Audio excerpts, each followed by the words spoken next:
Welcome everybody to the VIS, bringing you guys VIS Pro tonight, sponsored by Mob Crush, and we are excited to kick off day number 2 of our winter season split 1. I'm joined by Tasty Bacon tonight to help break down the matches and get us into some really exciting winter season. Tasty Bacon, thanks for joining me. Absolutely, thank you for having me, and again, looking forward to the second day of this first round action of the new VIS format. So let's talk a little bit about that format, as a lot of people might be seeing this for the first time. If you guys didn't catch last week, or maybe you got the tail end of it.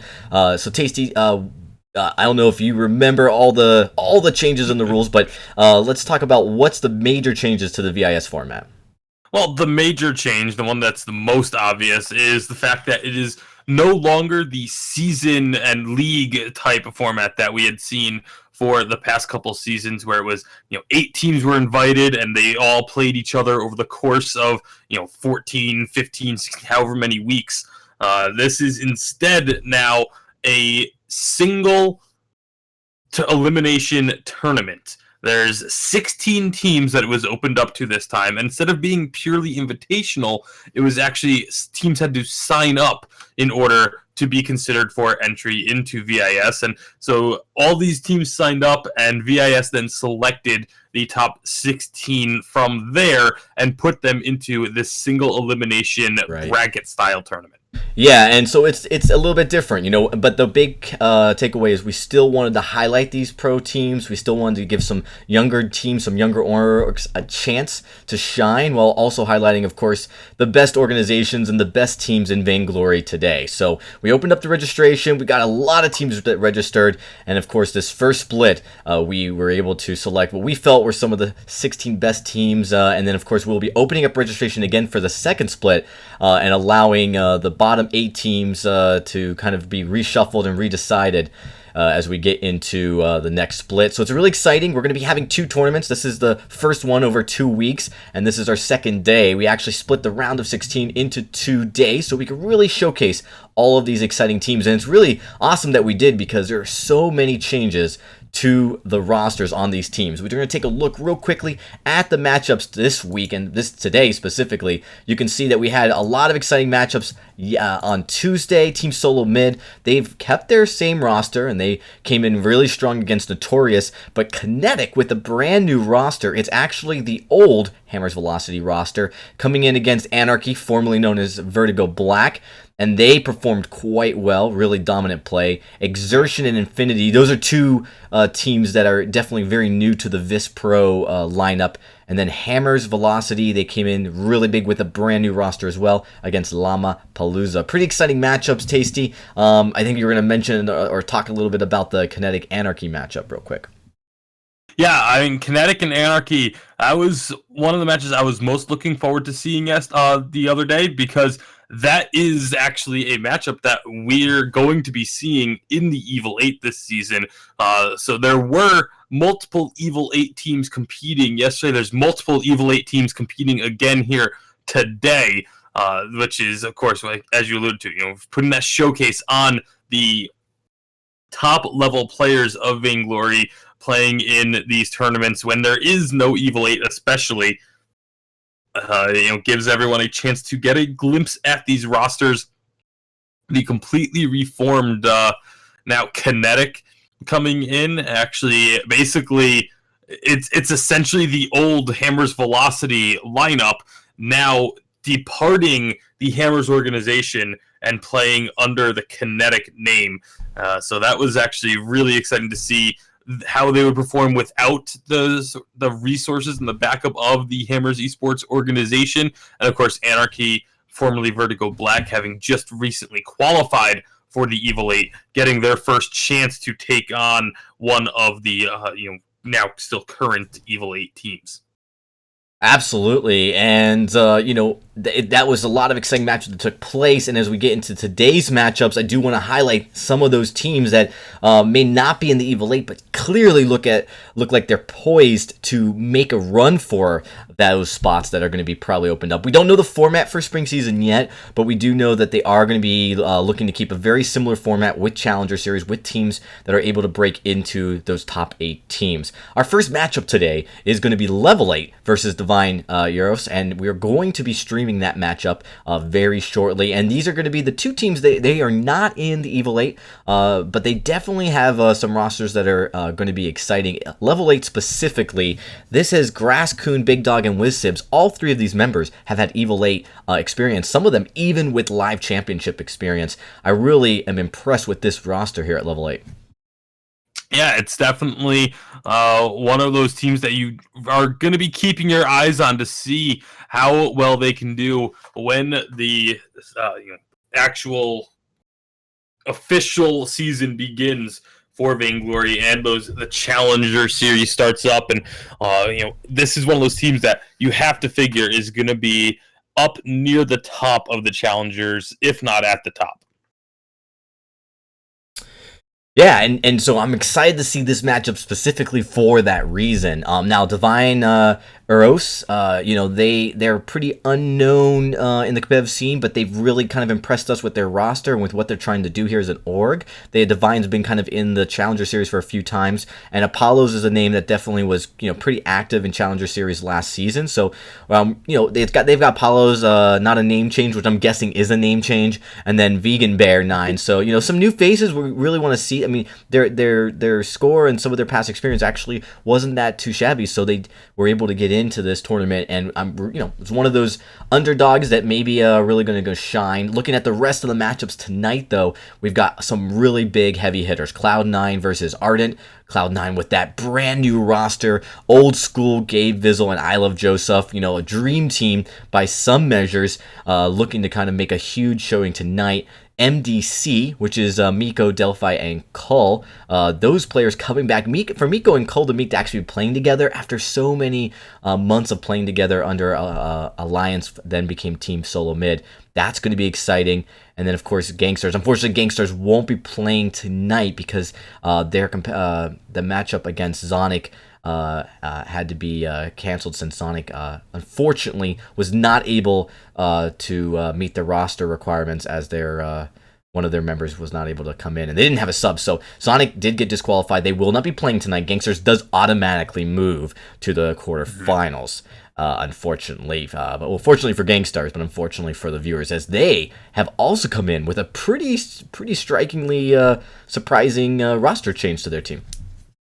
Yeah, there's quite a few surprising roster changes that we're going to get to see tonight, but obviously Gangstars, as you were just alluding to, bringing not only Iraqi Zoro coming back over from Europe. That one I feel like was a little bit more expected, because with the new changes, every organization can only have one team. So unfortunately for Gangstars, Gangstar Cerberus squad in Europe was disbanded, and so Iraqi Zoro coming back to North America and rejoining Gangstar Sirius. But the real big surprise, I feel, was adding Xenotech back to the roster for Gangstars. That's potentially a very huge pickup. This is the team where Xenotech really kind of first got his break, was with Gangstars. It was his original team, and now he has come back along with Iraqi Zoro.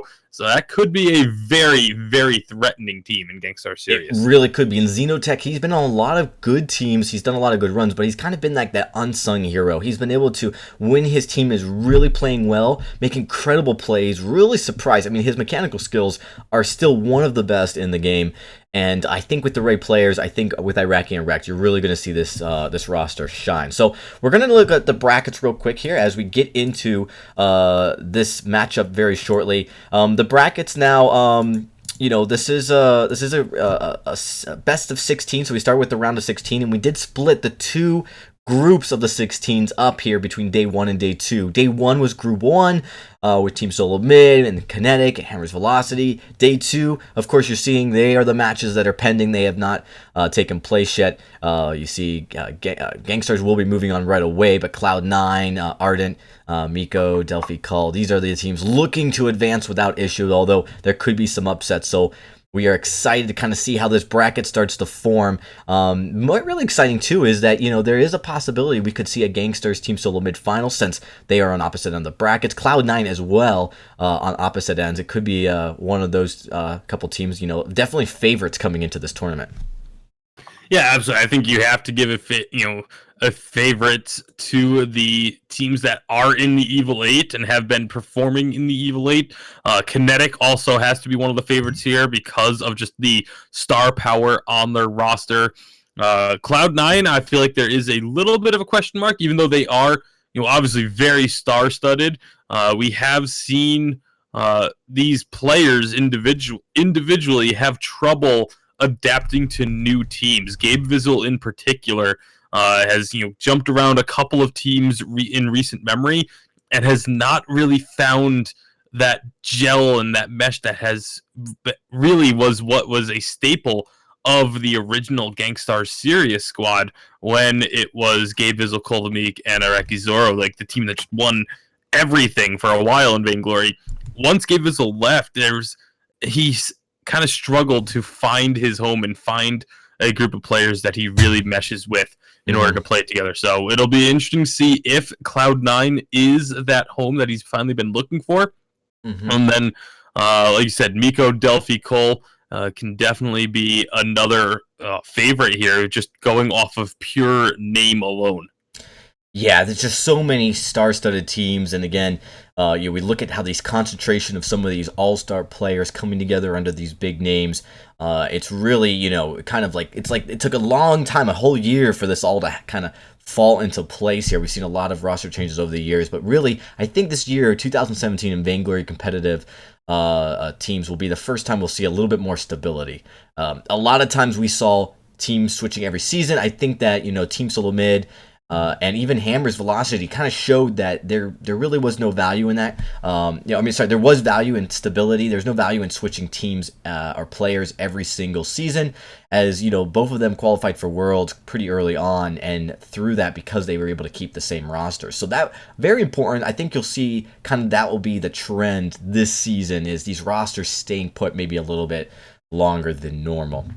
I will say we are looking to get into the draft pretty soon. One of the other big changes of the VIS format, Tasty, and I want you to talk a little bit about this, is the new dual ban draft. So now each team gets to ban twice. Talk a little bit about this format and what this means. Yeah, so the new draft and pick ban format is something that has been tossed around for a while, of just trying to add more diversity to the hero pick ban. That's the main focus and the main goal of adding the second ban. It adds a whole new level of strategy to the draft phase, because instead of just saying, A side has to ban out, say, Kestrel if you're talking last patch, and then B side has to ban out Petal. Like, you don't have that sort of forced ban now. It opens up a lot more opportunities, because each team having two bans, that means now there's going to be even more heroes seen in the draft phase, which means there's going to be more heroes played.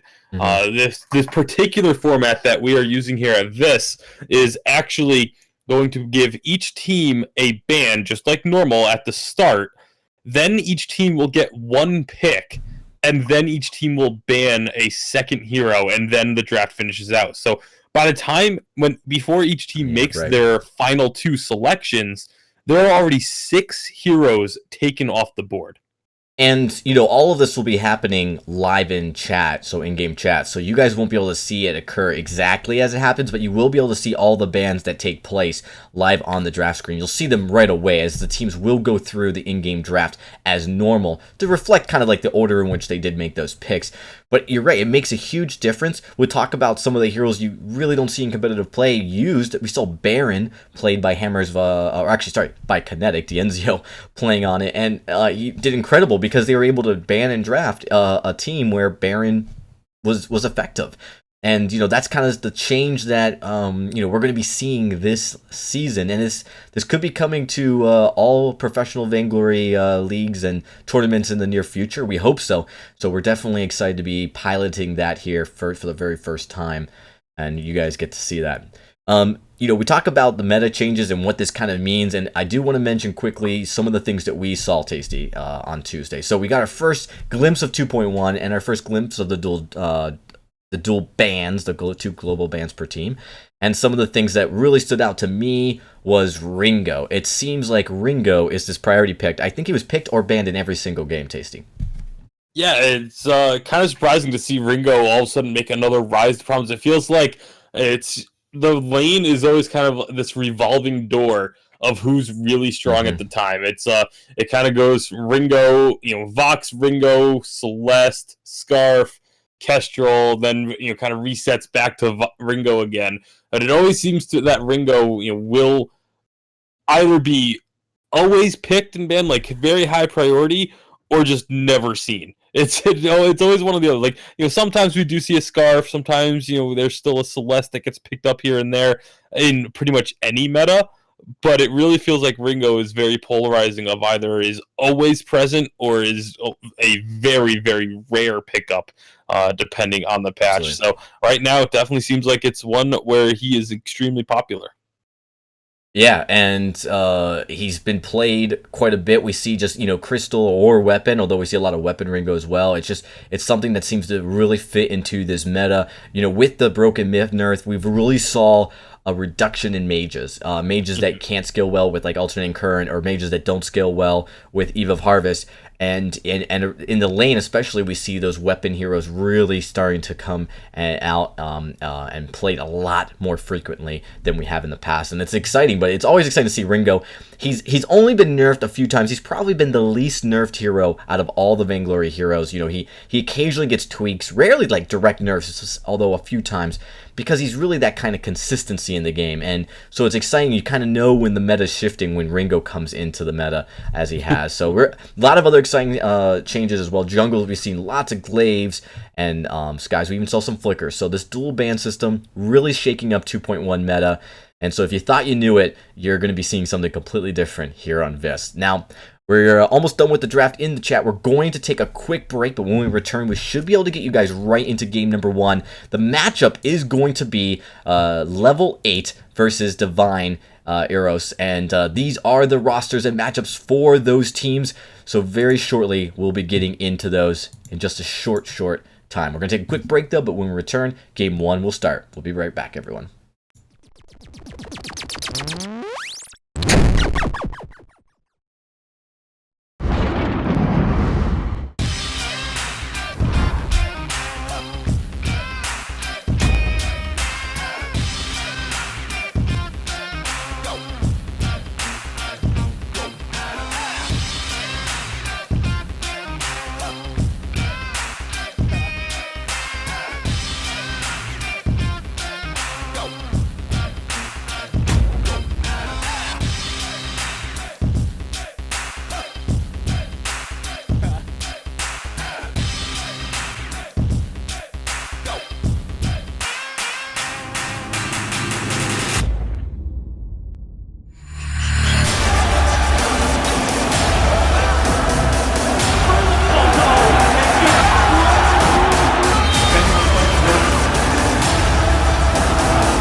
Ben, Sam, and Ken are on separate journeys to defeat the menacing Vile Dragon. But let's just say luck isn't on their side. If only there was a way for them to find each other and band together. Well, that's why there's Band. It's a mobile app that allows people to come together using common interests.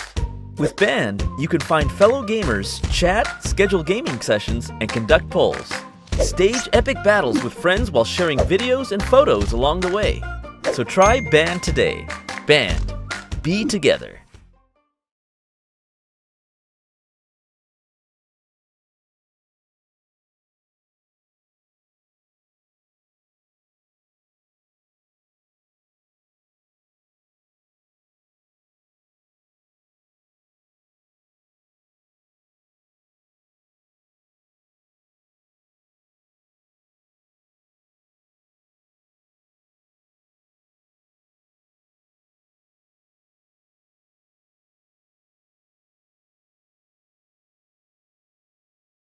All right, everybody, we are back getting ready for game number 1 in just a short time as we work through the draft here and get this up for you guys to see in just a few moments. So we were talking a lot about the meta, Tasty. We talked a lot about, the format change here at VISPRO. And just want to reiterate, of course, if you guys want to be a part of VISPRO, if you guys feel like you guys got a team that's really competitive, make sure you register. And if probably about a week's time, we will be posting registration for the second split. Right at the conclusion of this first tournament. So, you won't have a lot of time to sign up, and rosters will be signing up quickly, and we'll, of course, be posting deadlines and picking new teams to get started. So it'll be very exciting. You guys definitely are going to want to get in on this, as, to be picked and to be featured on stream during kind of this downtime during the rest of the competitive Vainglory season. It's all eyes are on VISPRO for what the meta is really going to be dictating. So, Tasty, some of the other big changes that have come in 2.1, 2.0 and 2.1 specifically, I kind of want to talk a little bit about. You've been really focusing on a lot of what's been happening in the jungle early game and how the game has played out to late game. Talk to me a little bit about what you've observed. Like, what are the key things the players need to be watching as we kind of go through these games here in the early game and then into the late game? Well, the key thing is, for now, with 2.1 is with the addition of the extra treant where the jungle shop spawns at 4 minutes in. It's led to a lot of early fighting. We've seen a lot of teams just send all 3 members right to the middle of the map to try and get control, because it's the one thing that is not symmetrical on the two sides of the jungle. You don't have your own shop camp treant. It's only one on the map, so whichever team can secure that treant and then go back and clear out their jungle will have an advantage, as long as they don't give up any kills in the process. Exactly, and we saw that happen quite a bit. We saw some teams actually try to just avoid the early game skirmishes. They say, all right, we don't want to give up that early kill because of how much gold it is on the kill bounty. But, sometimes we saw when the team did that, they didn't necessarily fall behind in gold, but we saw the other enemy team who kind of took the jungle freely really just feel more confident in their playstyle. Like, we saw a few teams try to just avoid it and then fall a little bit behind in gold, or fall a little bit behind in objective and vision in the jungle, and that was always a problem. But then, of course, when they met in the jungle, as soon as a team won one of those first fights with gold, with a kill, they usually got such a nice gold lead early on that you could feel it throughout the whole game, that they kind of had a little bit more control. Yeah, absolutely. Getting that little bit of early gold, while initially doesn't make that much of a difference, you do get to your core items just that little bit quicker. You can get an extra tier 1, an extra tier 2 item when you have those first initial fights, and that gives you that little bit of a leg up that you need to then be able to win those mid-game fights and kind of carry that through into the late game. So winning the early jungle is still very, very important. It really is, and it's something that a lot of teams watch out. I mean, the big thing is if you're going to give up that ancient treant, you got to watch out for making sure you don't give up your second treant right there on the top part, in the middle of your jungle. You don't want to give that up, because if you end up giving up both the ancient treant and your other healer treant, so we've seen a lot of teams try to push all the way into that if they go uncontested. You don't want to do that. You really want to be mindful of how your rotations are. So what's actually kind of happened a few times we've seen is where if you're going to avoid that skirmish, you kind of go right for that first or that farthest out treant on your side of the jungle, clear up your jungle quickly so you can move up to lane. The late game always seems to be lane prioritization, right? Like, almost all of the team members will be in the lane after we pass like 10 minutes, just continuously pushing down those turrets. Yeah, absolutely. Objectives are still the key to the game, while kills do have a lot more priority put on them now, thanks to the new bounty system for the kill streaks. But it's still, you don't win the game just off of getting a bunch of kills. You do have to still take those objectives. We have seen teams, we didn't see this week, but we have seen in the past teams be able to win games while still facing a kill and gold deficit, just because they were able to focus on the objectives better than their opponents. So kills are a lot more important. You can actually snowball a game with getting these kills now, because they are worth more, but it's still you need to be able to use those kills effectively in order to get the objectives. Exactly. All right, I think we're ready to get going into the draft. for game number 1. All the members are ready to get into this. I'm sure they're excited, as it was a pretty long process. One of the things we have kind of had to work out is just how the teams kind of work through it, as it's the first time for everybody. But into the draft we go, Tasty. Let's see what we got. As we have, of course, Lance and Finn were the first bands. Yeah, it's always a little bit difficult to do the draft phase in the chat. You don't have the graphic element in order to look at and just have a very easy way to know what portion of the draft you're on. So there is some confusion that comes up during the draft phase here in the chat, but we are going to be getting into a game here momentarily. Yeah, it looks like there's just an issue.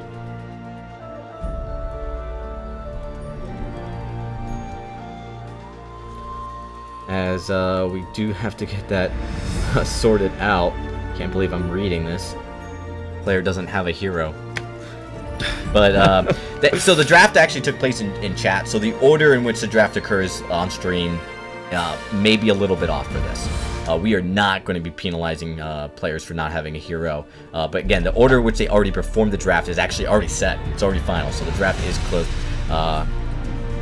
So we should be able to get going.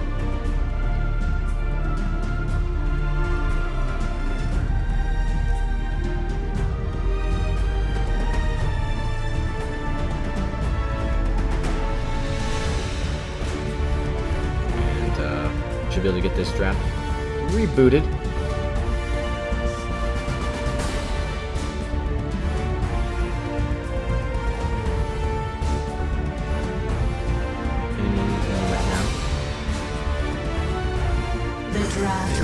There we go. Took a few seconds, but we should be good. So the first two bands were Lance and Finn, and the second two bands that got picked right after Adagio and Alpha were Catherine and Sky. So the bands do switch sides. It does go B band, A band right after that. And of course we look at the Vox and Rona pick Samuel, a hero that we saw banned and picked a lot not all that long ago. Just on Tuesday. Yeah, absolutely. We saw quite a bit of Samuel. We saw a bit of Vox. I'm actually really excited to see the Rona come out. Rona did just receive some buffs on 2.1 that I feel have made her very, very strong.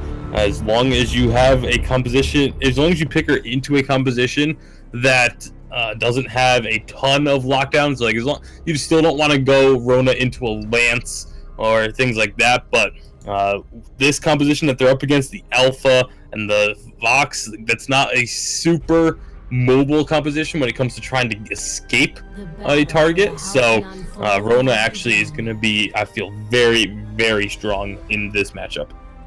Yeah, and I'm kind of excited to see it. We look at like Alpha as a hero that can kind of, stay around for a long time, but so can Rona. And actually, Big Dog has played a lot of Rona back in the days when Rona was in meta. Just if you watch a lot of those old matchups, when he, when playing in, autumn and spring, definitely a hero he's very familiar with. So it's gonna be exciting. But we do have that initial skirmish starting off right away, and we see level 8 going in very aggressively on Divine.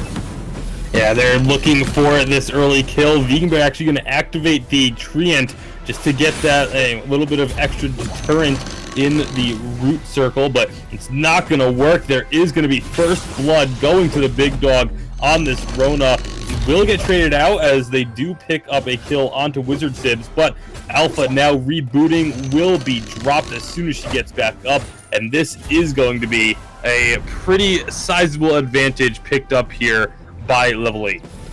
Yeah, and I really like what Big Dog does right away. They actually had a couple scout traps to carry in. As a carry, he's just prioritizing that vision to get the rotations timed, because it's a little bit different. I don't think teams have figured out, ideal rotations, so what the enemy team's doing can be kind of a mystery.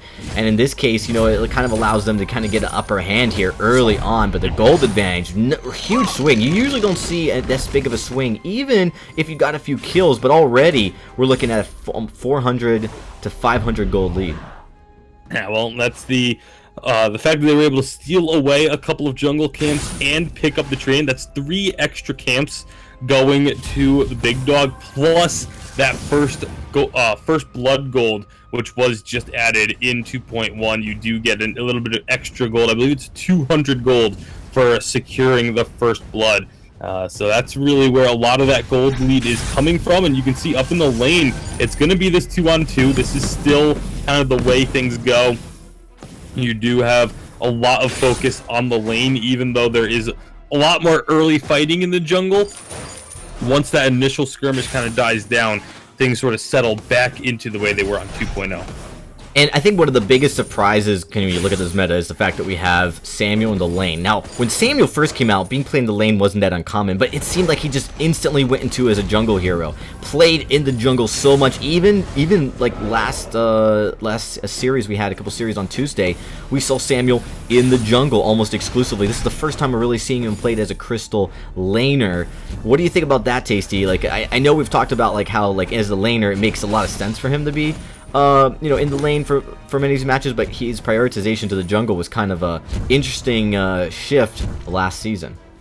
Well, the jungle came out largely because you sort of choose who you want where based on if you're going to be prioritizing getting gold and getting their items ramped up, or if you want to get the experience and the levels up quicker. And right now, because of the way that the game is played, with having a roamer kind of sit up in the lane for the majority of the game, there is a lot more experience, much faster leveling progression in the jungle. So that's why we typically saw Samuel being put in the jungle, because teams wanted to prioritize getting him leveled up, especially getting him to that level 8 where he could overdrive the Malice and Verdict.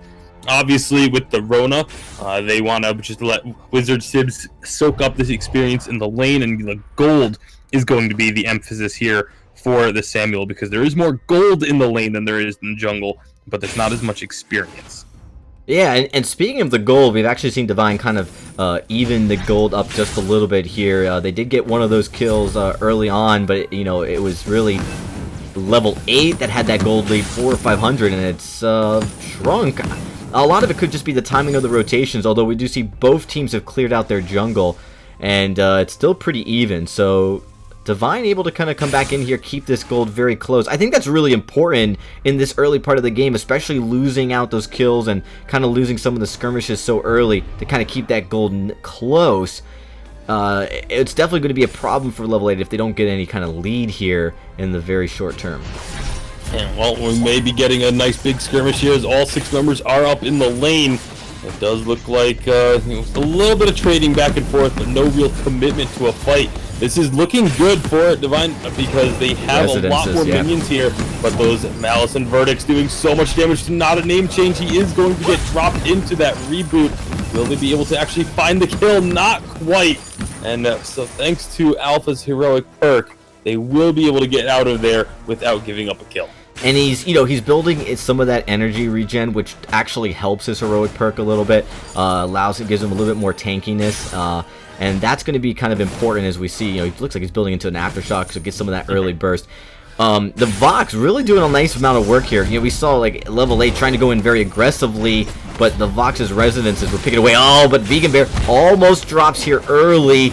Turret aggro does pick up. Grasscoon drops extremely low. Kind of aggressive play from level 8. They don't get much for it. Yeah, they really didn't get what they were hoping for there. They wanted to try and find another kill, see if they could push in and get damage onto this turret. Instead, they were turned away for now, but with the big dog sticking around, they're going to continue to try and put pressure on. You see that recall from Grasscoon finishing off the Fountain of Renewal. There's now both these captains having a fountain, but Lucas already having to use his, so that could be an advantage. But down in the jungle, actually didn't even catch that was happening. A nice invade from not a name change, but now could be in trouble with Adagio chasing onto him and the Crystal Miner getting involved. Oh, yeah. He didn't even get out of here. He didn't even get the 2 bottom minion camps. He does get back alive, but he's really low. And Grasscoon still, he's just a support, so he's not even doing that much damage. Oh, but name change does quickly utilize his B to jump away. Grasscoon boots in, finishes it off. That was actually pretty close. Hats off to name change for quick reflexes, almost sneaking away from that. And Wizard Sibs and Grasscoon on the other side, though, going to be taking a lot of damage. There's the Burst of Judgment, though, and it gets the stun on Perfectly the placed. Bear.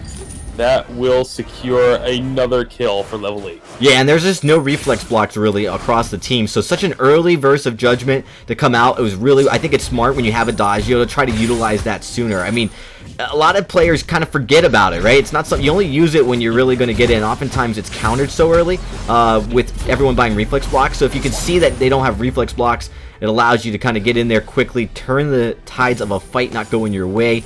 Grasscoon's doing a good job for that, and because of that, results in the first turret going over to level 8. Yeah, very quick, sudden gold spike for level 8. You were just talking not too long ago about how Divine Arrows had managed to even up the gold differential, but that is no longer the case, as it has jumped up to about almost a 2,000 gold lead for level 8. And you can see where they're putting that gold, what they're picking up. You got the Serpent's Mask has already been completed for the big dog, now looking for most likely a breaking point. Meanwhile, Wizard Sibs has a Frostburn for the first item, and be providing some slow. There's a lot of slow on this team. You have, obviously, Wizard Sibs now with the Frostburn, Grasscoon putting down the slows with the Gift of Fire, and Big Dog able to slow a little bit as well into the fray. But it's all about just keeping the enemy team slowed and in position for this right here. The Red Mist just tearing through the health of members of Divine Arrows, keeping Big Dog alive as well. It's going to be a termination protocol, though. This could get a kill, but no! Quick not reflexes. quite going to. Oh, Big Dog just perfectly timing his into the fray right out of the fray as he's able to escape what would have been certain doom perfectly. I gotta say that really is important, because they weren't winning the fight, right? Like if you look at it, they just got they really didn't get a whole lot from the fight, but they prevented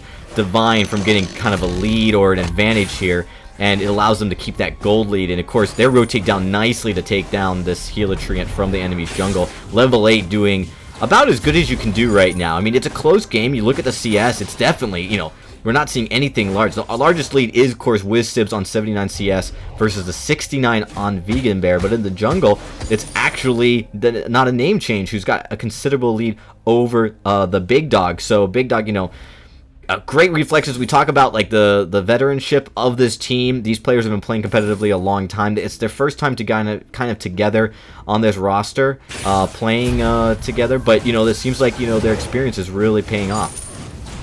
Right now it is, and I really want to see Big Dog get that breaking point. That's going to make this Rona so much stronger, getting the damage stacked up, allowing you to heal up even more with the Red Mist, get more fortified health, and of course get more off of that Serpent's Mask. So it's going to be very difficult to take down this Rona, and Rona's just going to be constantly spinning on all of the opponents. And if you're hitting multiple targets with that Red Mist, it can be disastrous for members of Divine Arrows. It really could. Grasscoon's playing pretty aggressive. He does get split from the rest of his team. Lucas looking to try to possibly steal this gold mine as Vegan Bear does come down. First of Judgment, it's just going to use the zoning. Nice Crucible. Oh, but the Crucible's too late to stop the Oblivion, as you do see Lucas drops here. It's not a name change. He's dropping really low. Does he get the Termination Protocol does not land on the WizSibs, and they're going to take him out quickly. Yeah, very, very quick kill. Once the Termination Protocol goes down, once Alpha's in that reboot state, very easy to finish off. You also see level 9 Infusion picked up by the Big Dog, just to add a little bit extra damage, a little bit extra defense in these fights. Really paying off there as they pick up 2 kills and the gold miner, an immense gold payout. That Infusion has already paid for itself and then some. Oh, yeah, and he's really not that behind in build. He's got a lot of defense. He's got a breaking point and Serpent's Mask, so he's almost on par offensively. Just a little bit, I'd say, behind Vegan Bear as far as itemization, but a lot of that thanks to just him playing smart, not going down, being able to continue the farm. And he's still a little bit behind, not a name change, but he's packing quite a bit of punch. And as we talked about, Rona's got a lot of sustain in these fights. If you don't take down Big Dog right away, he manages to live. He's going to keep bothering you for the entirety of that fight. That's something that they've got to focus on prioritizing. And it's kind of difficult because they really aren't that bursty. We do see non-name change. He has the Aftershock. He's got a lot of defense as well. But right now, when you look at how like the Vox and Alpha are going to play together, they also are a very heavy sustained team fight composition. Yeah, so this next team fight could be extremely important. It looks like level 8 are going to be looking to try and siege up on this turret. We could see them just go for a dive. There's low too. Fairly low. There's the Oblivion coming out. They want to go for this. Alright, yeah, so they're forced to use that Crucible for the Oblivion. It does mean that if Graskun goes in with the Versus Judgment, it's going to probably land. We see it comes out right now. There's the stuns. Oh, they do get out of that. Not going down, no stuns there, but you see right now the big dog doing so much. Actually, Divine really doing a good job in that team fight. Not taking any of that CC and finishing it off. Gauntlet placed by Lucas was really critical there. Really prevented the entire team of level 8 to kind of get the position they wanted. Yeah, Gauntlet placement was really good, and still having those reflex blocks on the side of Divine Arrows, allowing them to not get hit by that Verse of Judgment, turning the fight around, picking up the ace, means they get a turret back in their favor. They did lose out on their own tier 2 turret. That was really kind of what allowed this fight to even happen, was the fact that level 8 went diving very aggressively just to take down that turret. So they lost out on quite a bit of HP thanks to those turret shots before the fight really started. But it is a little bit of gold back the way of Divine Arrows. However, this is still going to be level 8 looking for another fight. Another infusion popped on the big dog. And we got to highlight, because that was really important, that last play. We saw Lucas use his Crucible on the Oblivion, but all 3 members of Divine have reflex blocks in addition to that Crucible, so they're able to block out the Verse of Judgment too, so they didn't get stunned. That was really what won them that team fight. We're seeing this occur more and more. We're seeing Ardens, or supports in general, and captains building an extra reflex block to deal when you got like the double CC combo, Oblivion and Versus Judgment in this case, and it's really paying off. Yeah, absolutely. It was one of the key reasons why they were able to win that fight. Like you mentioned, if they don't have this strategy, then they're going to get stunned up by that Versus Judgment, and we have a totally different team fight on our hands. We perhaps even have, the level 8 pushing into the base if they are not able to turn this fight or that fight around. So very key, and we'll see if they can continue to use those to great effect. The other thing to keep an eye on is because Big Dog's been buying those infusions and they haven't really been able to swell up their golding anymore, it's going to start hurting them. We got another team fight going on. The Versus Judgment comes out. It is Crucibled. Doesn't go down, but we see Vegan Bear so low, he's going to get collapsed upon by the Big Dog. Now the name change is getting really low too. He's got a little bit of sustained. Termination Protocol does not come up. The Gauntlet is used defensively as they race to try to get to their Crystal Miner. And at level 8, they do not want to let this fight go down. They want the ace. They need this as they look to try to come in there. There is the Termination Protocol. Decent amount of damage, but it doesn't kill anybody. And they get the ace here. Level 8 turning it right back around. And they immediately go actually after the Crystal Miner. That's actually really heads-up play. The Crystal Miner now on 2.1 has a limited number of lives, and of course, even just right now when it is still going to respawn, they'll be able to move around through the jungle freely until that respawn happens without having to worry about being attacked, without having to worry about their opponents spotting them out. So they're going to finish off this Kraken here as well. And it's the gold too. The gold of the Crystal Miner is 125, right? And of course you get ambient gold as well. So you're looking at almost 200 gold from just that take. It makes perfect sense if you're going to be uncontested. 200, that much gold is always welcomed when you're looking to try to secure a victory quickly. So with that, level 8 looking to push ahead of their Kraken, coming up to this final lane turret. Hopefully punching through right into the Sanctuary. Maybe even close up this game. We'll see if they've got what it takes as Kraken approaches here. They are going to be getting onto this turret. I would expect to see them jump in as soon as Kraken gets there. That's exactly what they are doing. Divine Arrows trying to fight it. They're going to get out of the Versus Judgment, but now there goes Big Dog jumping on in, getting a ton of damage down. Gauntlet going to be used here. It does block them out a little bit, but the health bars are still so low. Once again, the Big Dog with this Rona just spinning around on top of everyone. There's the Termination Protocol, not going to find anything, but does get a good blow up on the Kraken. Kraken's still very, very healthy here, though. This is actually going to be level 8. Probably having to run away from here, but no, Big Dog jumping in once more. They're just stalling for this Kraken, which has already destroyed one of these crystal turrets. Everybody's health is low, but the Kraken is going to not quite finish off the second crystal turret. That's still a ton of damage and a ton of work getting done with that Kraken push. Level 8 really impressed me with just their focus was they didn't want to give up any kills, but they were willing to maybe give up one to get that Kraken push in and keep distracting. And you can't knock Divine for their trying to get a kill. If they got one kill, they would have been able to chase very quickly to secure maybe an ace. As we see, Grasscoon does need to get out of there quickly before he gets encroached upon by Divine. But, you know, they did a good job. Just not overcommitting, just staying around long enough to kind of bait Divine into that kind of predicament. It's a very tough decision. You know, an ace would have meant, you know, take out the Kraken and then maybe push through the jungle and maybe even push the lane up enough so you can start securing yourself a turret. Overall, well played by level 8 in that fight. Yeah, absolutely. Very well played. So often we see teams in that exact same situation just try and push the envelope a little bit too much and get ace, but now they have a very nice catch. Gauntlet going to go down, but it's not going to be enough to stop this aggression. They are still proceeding to dive through. Verse of Judgment is going to catch down. Name change does get blocked, but the health is so low. Lucas very likely going to fall here. The Malice and Verdict along with another shot from the Rona. The Crystal Miner, poor Crystal Miner, just respawned. Doesn't even get out of the base before getting taken down. That's another one of that Crystal Miner's lives gone. And again, once you kill it 3 times, it does not respawn anymore. That's third.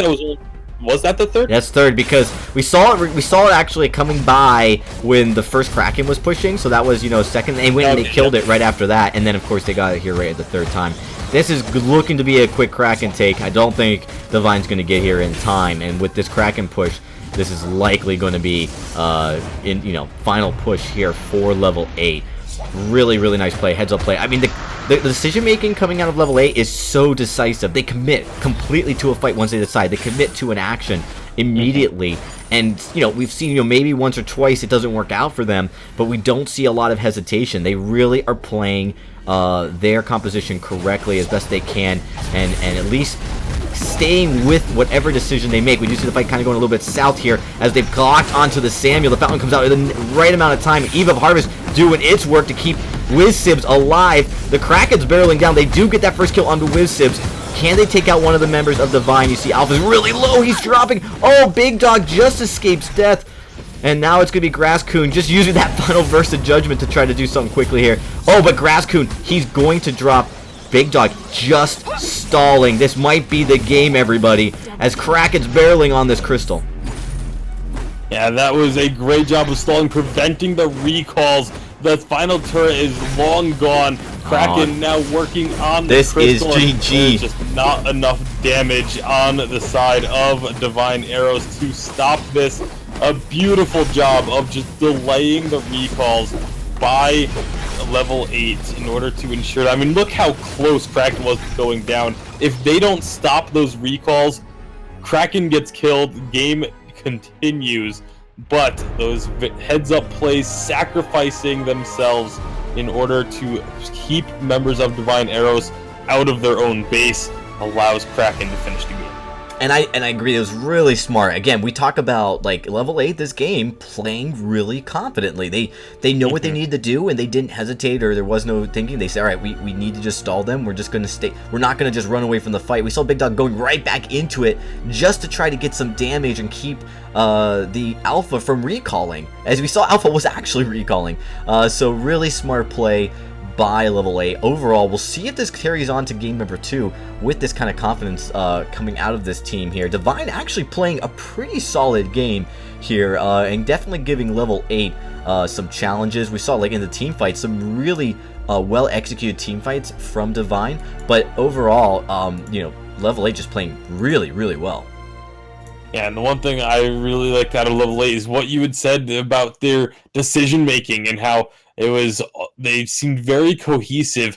Whoever is shot calling for the team it's very obvious that the rest of the team does completely trust them, because whenever a call was made, every single member went all in on that call. There was no hesitation. There was no, split. You didn't have one player, trying to be a hero doing something on their own while the rest of the team was looking for a team fight or things like that. Yeah, it was definitely really clean. So Level 8 is going to be feeling very confident going into this next game.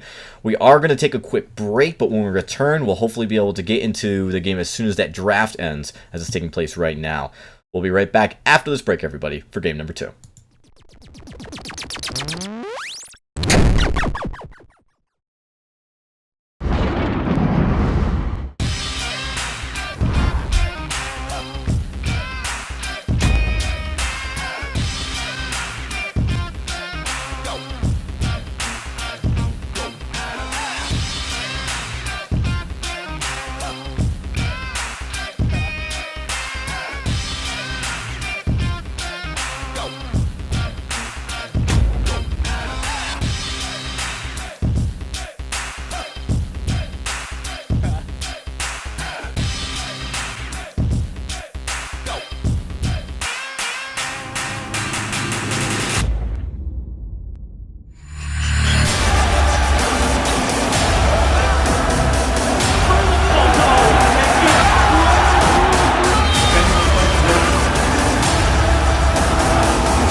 Ben, Sam, and Ken are on separate journeys to defeat the menacing Vile Dragon.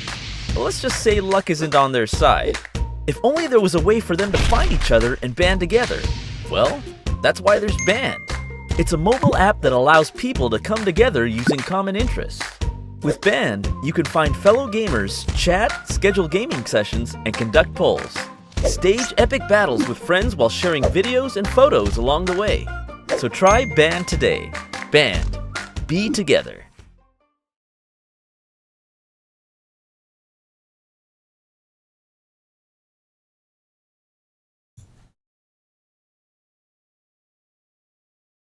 Right?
All right, everybody, we are back here after a quick break as we get ready for game number 2. I'm, of course, here joined by Tasty Bacon, and this is VISPRO, brought to you by Mob Crush as we start off the winter season. Pretty exciting matches store for you guys today. We've got some exciting teams coming up shortly, but right now we are in the middle of level 8 versus Divine Eros, and we just got off game 1, and I was talking to Tasty during the break about kind of how the draft played out. And one of the things I mentioned before we even got started was how Ringo was either banned or picked almost every game on Tuesday. And we went all the way through the draft. He was not banned, and he was not picked. And I'm kind of surprised, kind of played into, I think it played into level 8's team composition a little bit better. You know, they did pick out the Rona, they picked the Samuel. I really felt a Ringo on Divine side maybe would have been a little bit better than the Vox. What are your thoughts, Tasty? I think they made the decision to go for the Vox before they really knew the full composition of the side of level 8, and it's not a bad thing that they took the Vox. Vox is still very strong, can output a ton of damage. It just happened to be that they didn't have the crowd control that they would have needed in order to lock down Lerona, or even just slow her up, because that's the thing about the red mist is obviously it incurs a self-slow, and if you then add a slow on top of it, like from an Achilles shot or anything like that, it can really just negate the Rona's ability to stick on anyone. And because there wasn't that crowd control, the only CC they had came really from the Ardent, and it just wasn't enough for Divine Arrows to be able to stop the big dog's Rona. And actually, level 8 banned Catherine, which clearly played into their strategy. They had an Adagio that they didn't want to see stunned out of their all. They had a Rona you didn't want to see stunned out of the red mist. So, clearly they were prepared for their draft to deal exactly with that issue. They didn't want a lot of that CC. They banned the Lance and they banned the Catherine, saying, hey, we don't want you to hold us really tight into these positions because we want to be aggressive. We want to be on you 24/7. So, that worked out really well. I think Divine needs to focus on the draft. This is a new format, so maybe they've got to kind of figure out some of those steps if they're if they're going to be pushed into a draft like level 8 actually did. I mean, I feel like level 8 controlled that when you look at it from hindsight now of how it played out. Ringo would have been maybe okay. The Vox definitely has some good late game, mid game potential, but we didn't see it work out quite as well. And again, you really wanted to be far away, and with Vox, if you don't get those resonances on the enemy team, you're not doing quite as much damage from a distance. Yeah, absolutely. And the whole draft was definitely very well done by level 8. They obviously went in with an idea in mind. The draft worked out the way that they were hoping, and so they were able to just stick with that idea that they had. They worked out for them in the game as well. Like I said, one of the big things was the execution in the team fights. Definitely looked like, and there were some really great plays from Divine Arrows. Like I mentioned, the having reflex blocks on everyone as well as the Crucible from the Ardent. They were able to do a good job of preventing the stuns coming out from the side of level 8, but their team fighting ability just was not as strong as level 8's was, and that's really why they fell from at the very beginning, the first fight of the game, and all the way through until the end.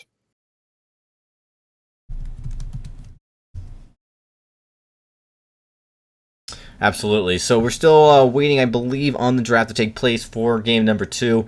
It is a slightly longer process than normal, so we do appreciate everyone's patience as we kind of go through this. I think that, if Divine realized that, we need some CC here, or they're going to try to pull the same thing on us, we may see some prioritization. They're on A side, so they have a chance to ban and pick first, and that will probably lend them some advantages there. We'll see how the banning goes on the side of level 8 this time, as Divine looking to try to work their way back into it. I'd say when you watch the game, it did look like for a lot of the majority of the game, they were playing really well. They actually were able to kind of stay toe-to-toe with gold until that first turret went down, and CS-wise, they, for the most part, were staying very, very close, if not exceeding level 8. So where level 8 really shined was team fights. We saw once teamfights started to ensue more frequently, they just performed very well. They were able to manage a lot. And a lot of it was they actually would bait reflex blocks and crucibles with those Oblivion and then try to finish it up with the First of Judgment. Yeah, that's exactly what they were able to do, and we'll see if they get a similar composition now, as they are going to be looking for. I mean, I would assume that level 8 would maybe try and go for a similar composition. Just bring a lot of CC and just try and carry through the team fights once again. But that's what we're gonna have to wait and see, as they are in the process of drafting in chat at the moment. Yeah, it does look like they should be moving through it pretty quick, going along. Second bands and drafts as we speak. But again, we talk about this roster in Divine. I would say most people would argue that it's a no-name roster. There's not a lot of names on here that probably catch maybe the more casual esports viewer, even some of the more diehard people. So to see them kind of play pretty well in Game 1, if they can come out in Game 2 and impress, that will really be important for them and their org, as they're looking to probably make a name as they enter Challenger Series in spring. So, this is winter season, guys. There's really no other competitive North America matches taking place right now. So for a lot of these orgs, this is the one chance they have to kind of get that practice, to get to come up here and really start to make a name for themselves here leading in to the spring season. And yeah. Go ahead. Now, I was going to say, just waiting on the draft, you and I both are kind of thinking and feeling the same way as we just kind of sit here tightly. This should be concluded, I think, in about 5 or maybe like 20 more seconds. Shouldn't be taking too much longer. The matchup again, you were talking about the rosters, and of course, Divine Euros. I'm really impressed with not a name change. I'd love to have known what his name probably was before he clearly changed his name. But because we saw in the alpha, he was playing really well. His CS was way above what Big Dog was, even though level 8 was able to kind of counter jungle more. And we didn't see it really at any sacrifice to laners. Like, at least for the first 5 or 6 minutes, the both laners, Wisps and Vegan Bear were actually. Wait, I think they had their sub playing today. I'm going to double check with the roster here because I didn't get that put in. But it does look like it's actually their sub playing as support today. It is Luke 45. I'm going to update that real quickly here. Yeah, and he's playing in place of Apollos. So, and he, as a support, he did fantastic. He did really well. So it looks like the drafts are in. We're ready to get going into game number 2. Right now, level 8. I don't quite think we're ready yet. I think the draft is still going on. Oh, I think you're right. They're just being very slow. Slow for course. Well, yeah, we talk about, so it was actually Lucas. It's Luke 45, but it's supposed to look like Lucas. And doing actually a really good job. He was on that Ardent. And there was actually the one fight they did ace level 8 was, thanks to a really well timed and positioned gauntlet. And we saw it several times. Divine tried to repeat that, where they would try to be a little bit more aggressive. And I actually think that's the way to be. They really weren't that far behind in gold. But level 8 did outplay them in those team fights. Yeah, absolutely. Looking at the draft, I've been keeping an eye on the draft thus far. It's actually going to be a pretty interesting one. And I'm excited to see who is going to be taking it.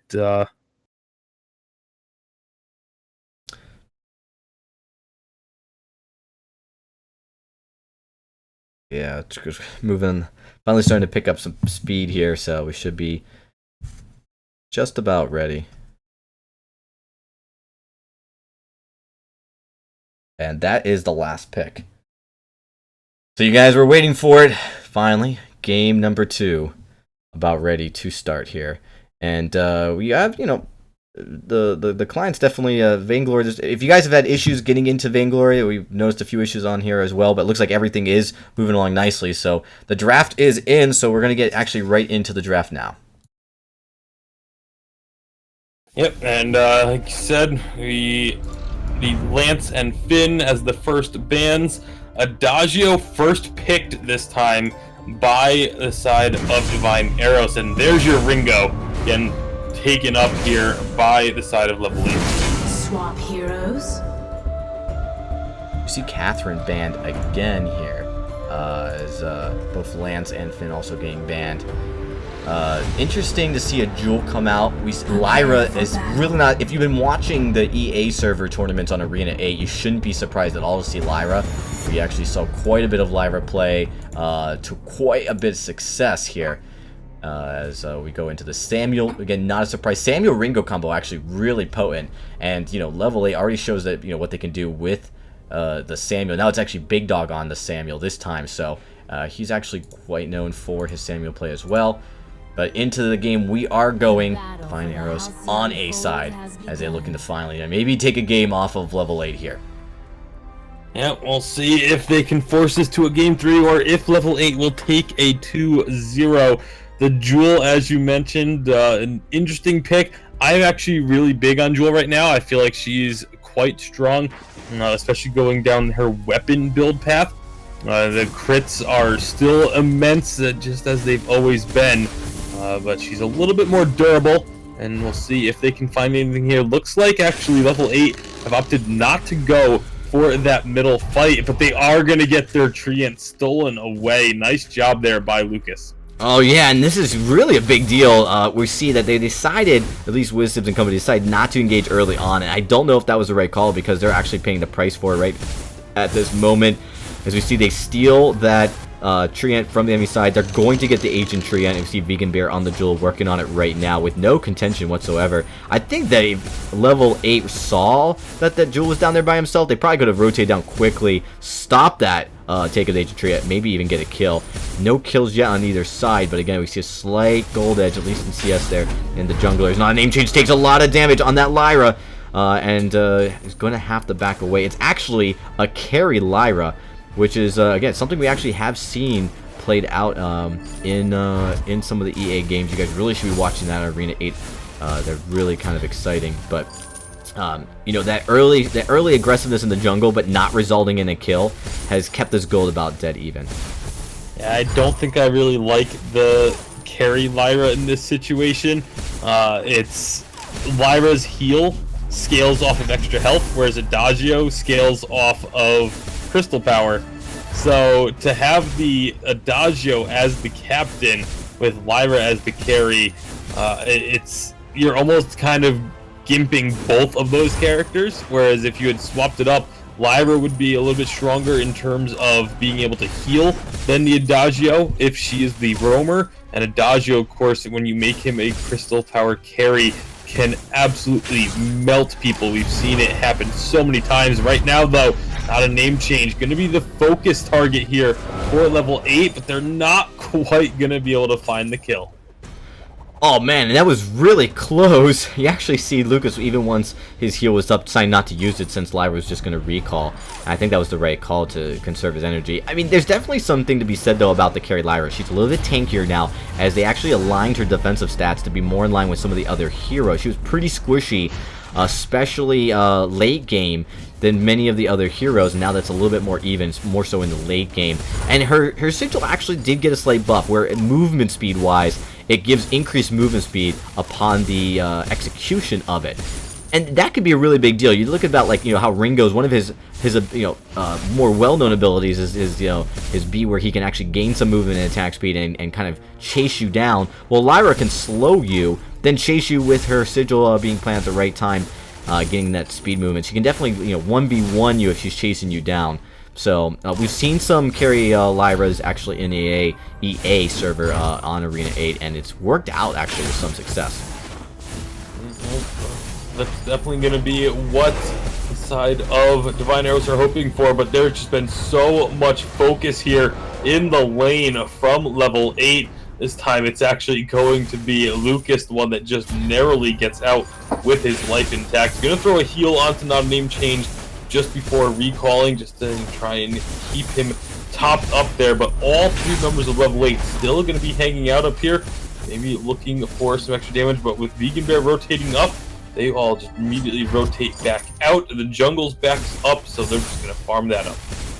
Yeah, we do want to talk again, though, about how Vegan Bear plays up against Big Dog. It's actually Vegan Bear in the jungle this time instead of not a name change. And again, Big Dog seems to continuously fall behind the enemy jungler. A lot of this is probably due to the fact that the way they're rotating, they're coming up to the lane a lot more. So even though he's getting some of that XP sharing with the laner, he's not getting a little bit of extra gold because the support's getting it.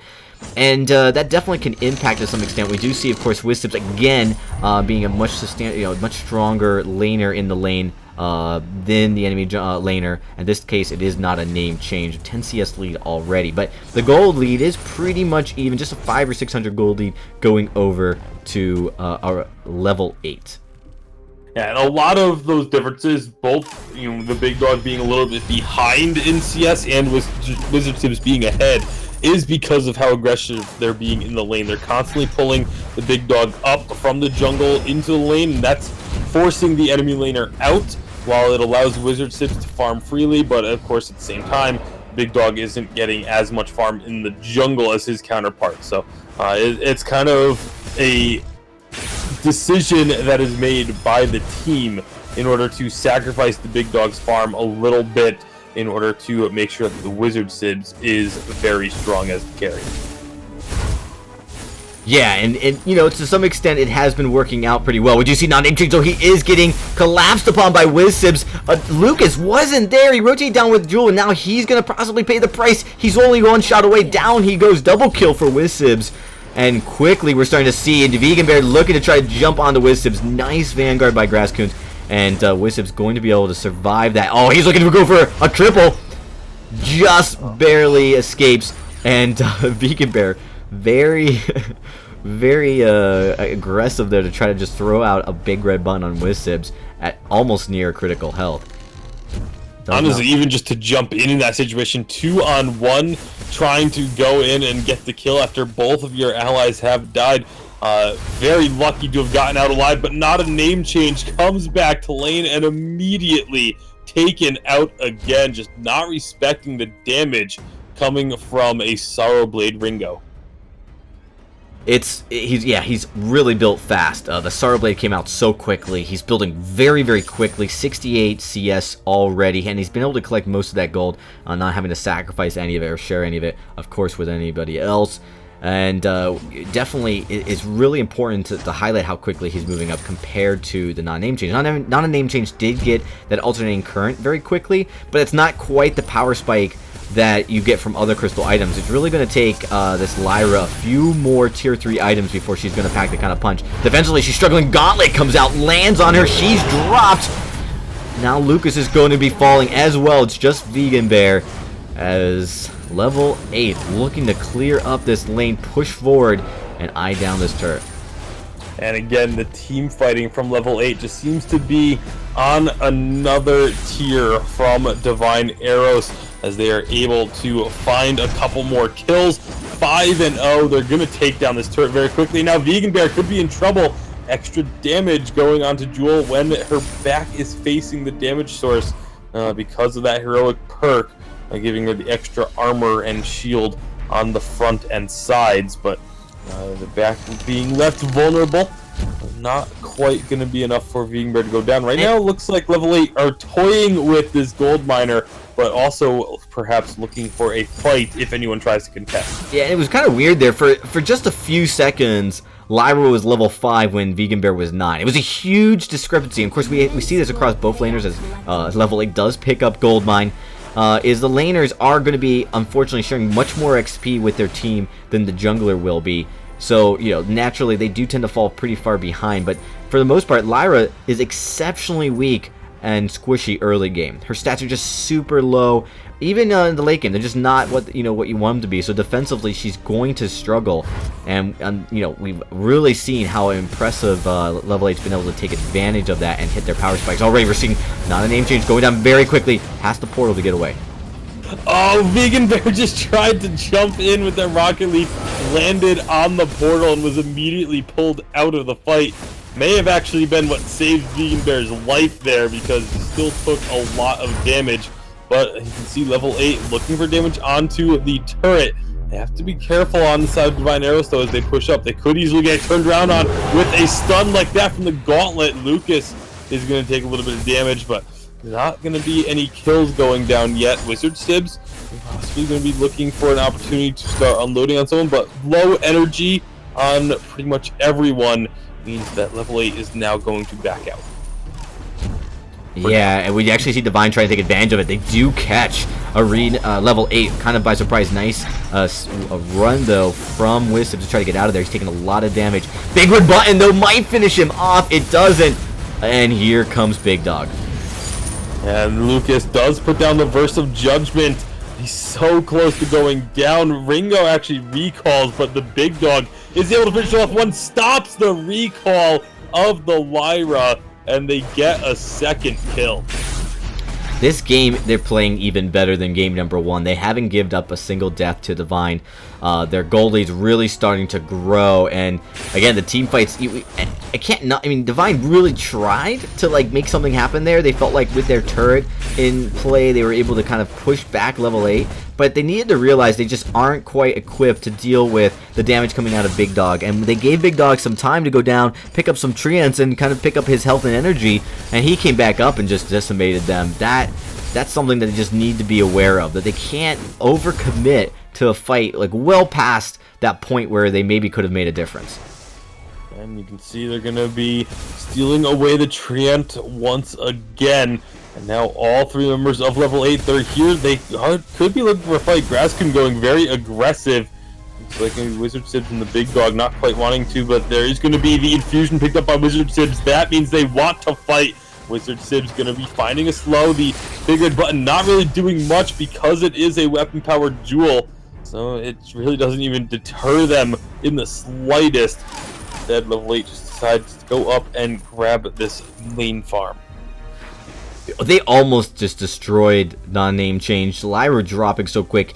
Doesn't have a metal jacket yet. You obviously can tell they're going to want to have to build one on non-name change. How quickly she's dropping. As you see right now, all the Oblivion comes out. It is Crucible, but she just runs right into the Gauntlet. That stuns too much to handle. And with one by one, they drop the Bowser Verdict finishes. No, it doesn't. It's the Ardent that comes in to try to finish it off. Actually, Big Dog does get the kill. And a 10-0. As they knock on the door of the Sanctuary to take out this final turret. Level 8 is, they're leveling up, man. They are looking strong. Yeah, level 8 now just hitting level 11, 10, and 9 on their individual players. You look across the board, you have 11, 8, and 8. So Lucas and Not a Name Change definitely very far behind the curve in terms of the levels on the heroes.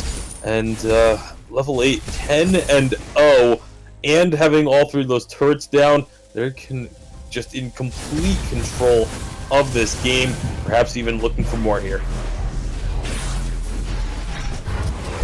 Yeah, as Vegan Bear going very low here. He's looking to drop. Non-name change is going low as well. They're just nowhere to go. The minion miner's not up. The portal gets the rest of level 8 kind of in position to find non-name change. Here's the Hellfire Brew, and non-name change, he drops, and just Lucas left. But he is in big trouble too, as he's going to just get decimated here right as level 8 at 12 minutes. They want to push. Yeah, they're gonna just melt through this turret even with the barrier on it. No problems. They take it down. They now have a wave of ace buff minions pushing in. I would not be surprised if they looked for another fight here, but instead looks like they're actually going to back off, play it safe, maybe set up an ambush here as the Crystal Miner is going to be respawning, but doesn't see them in the bush, and this is going to be trouble. This is so bad for Divine. Not a Name Change is gone faster than you can blink. Lucas does try the Verse of Judgment. It's Crucible. Nothing from that, and now it's just Vegan Bear running the opposite direction. We're going to recall, and level 8, they are going to look to close out this game right now. Yeah, Vegan Bear does prevent the ace, at least temporarily. See, nope, they don't even care about the kill. Turret just getting melted, and now they're on to the crystal. It doesn't matter about the respawns coming through. Game is over. Level 8 take the series 2-0. That's very clean game. Very clean. We were talking about game number 1. It was a little bit closer. Divine played perfect game for them. Played well, right? But this, not even a single death, not a single turret, not a single objective, nothing. They they played their best game for sure. Divine does come and unfortunately falls. Level 8 is going to be moving on. And level 8, we talked about before, this is one of those teams that could be making a heavy push in the challengers to try and get to the Evil 8. You mentioned all of these players do have Evil 8 experience. They want to get back there. And, well, now this is their they're tuning up in the VIS, working out the kinks, figuring out what works for them, and clearly putting this composition together absolutely worked out for them. It did. Well, we're going to be taking a quick break and getting ready for our next series tonight, and it is going to be an exciting one, as Cloud9 is going to be entering the VISPRO desk and getting ready to go up against Ardent. This is the Cloud9 that you guys have been waiting for. Old school, I Love Joseph and Gabe Vizzle coming together to make a big splash here in the Vainglory Fold. We'll be seeing that shortly when we return in just a few minutes. We'll be right back.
Ben, Sam, and Ken are on separate journeys to defeat the menacing Vile Dragon. But let's just say luck isn't on their side. If only there was a way for them to find each other and band together. Well, that's why there's Band. It's a mobile app that allows people to come together using common interests. With Band, you can find fellow gamers, chat, schedule gaming sessions, and conduct polls. Stage epic battles with friends while sharing videos and photos along the way. So try Band today. Band. Be together.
Alright everybody, we are back after a very brief break, and you guys just witnessed Level 8 doing quite an impressive job against Divine Esports, and they move on to the quarterfinals.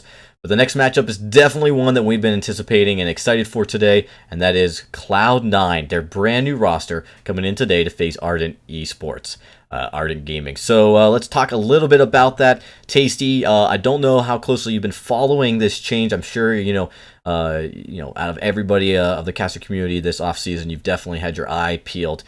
And this has to be probably some of the biggest news to date in the offseason. Yeah, for this season's offseason, at least, definitely the biggest news. Honestly, some of the biggest news since these teams like TSM or Cloud9 got involved in Vainglory to begin with. But Cloud9 especially picking up Old School and Gabe Vizzle.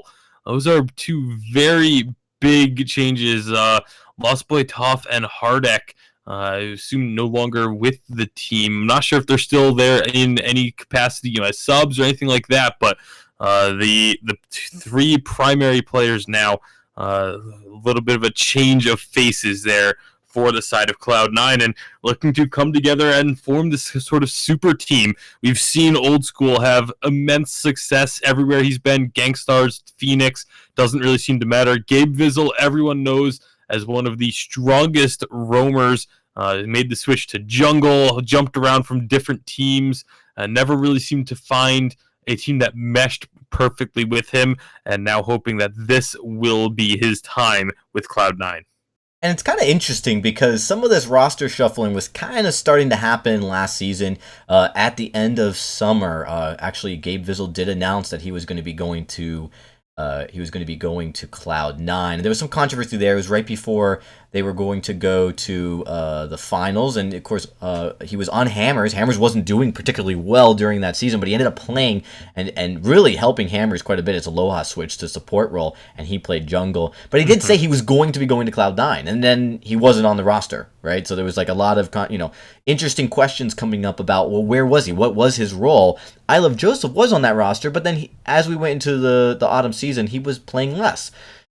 And so it seems like, Cloud9, they had these pieces. They just need that final piece to put it all together. And Old School, if anybody else can glue your team to become a success story, it is this player. He is a true all-star. He's played at the highest level longer than most other people. I mean, with Iraqi Zoro as an exception, he's been playing at the highest level in tournament after tournament, and really coming out for a very long time, over a year, since before even autumn season, playing in the very first VIPL.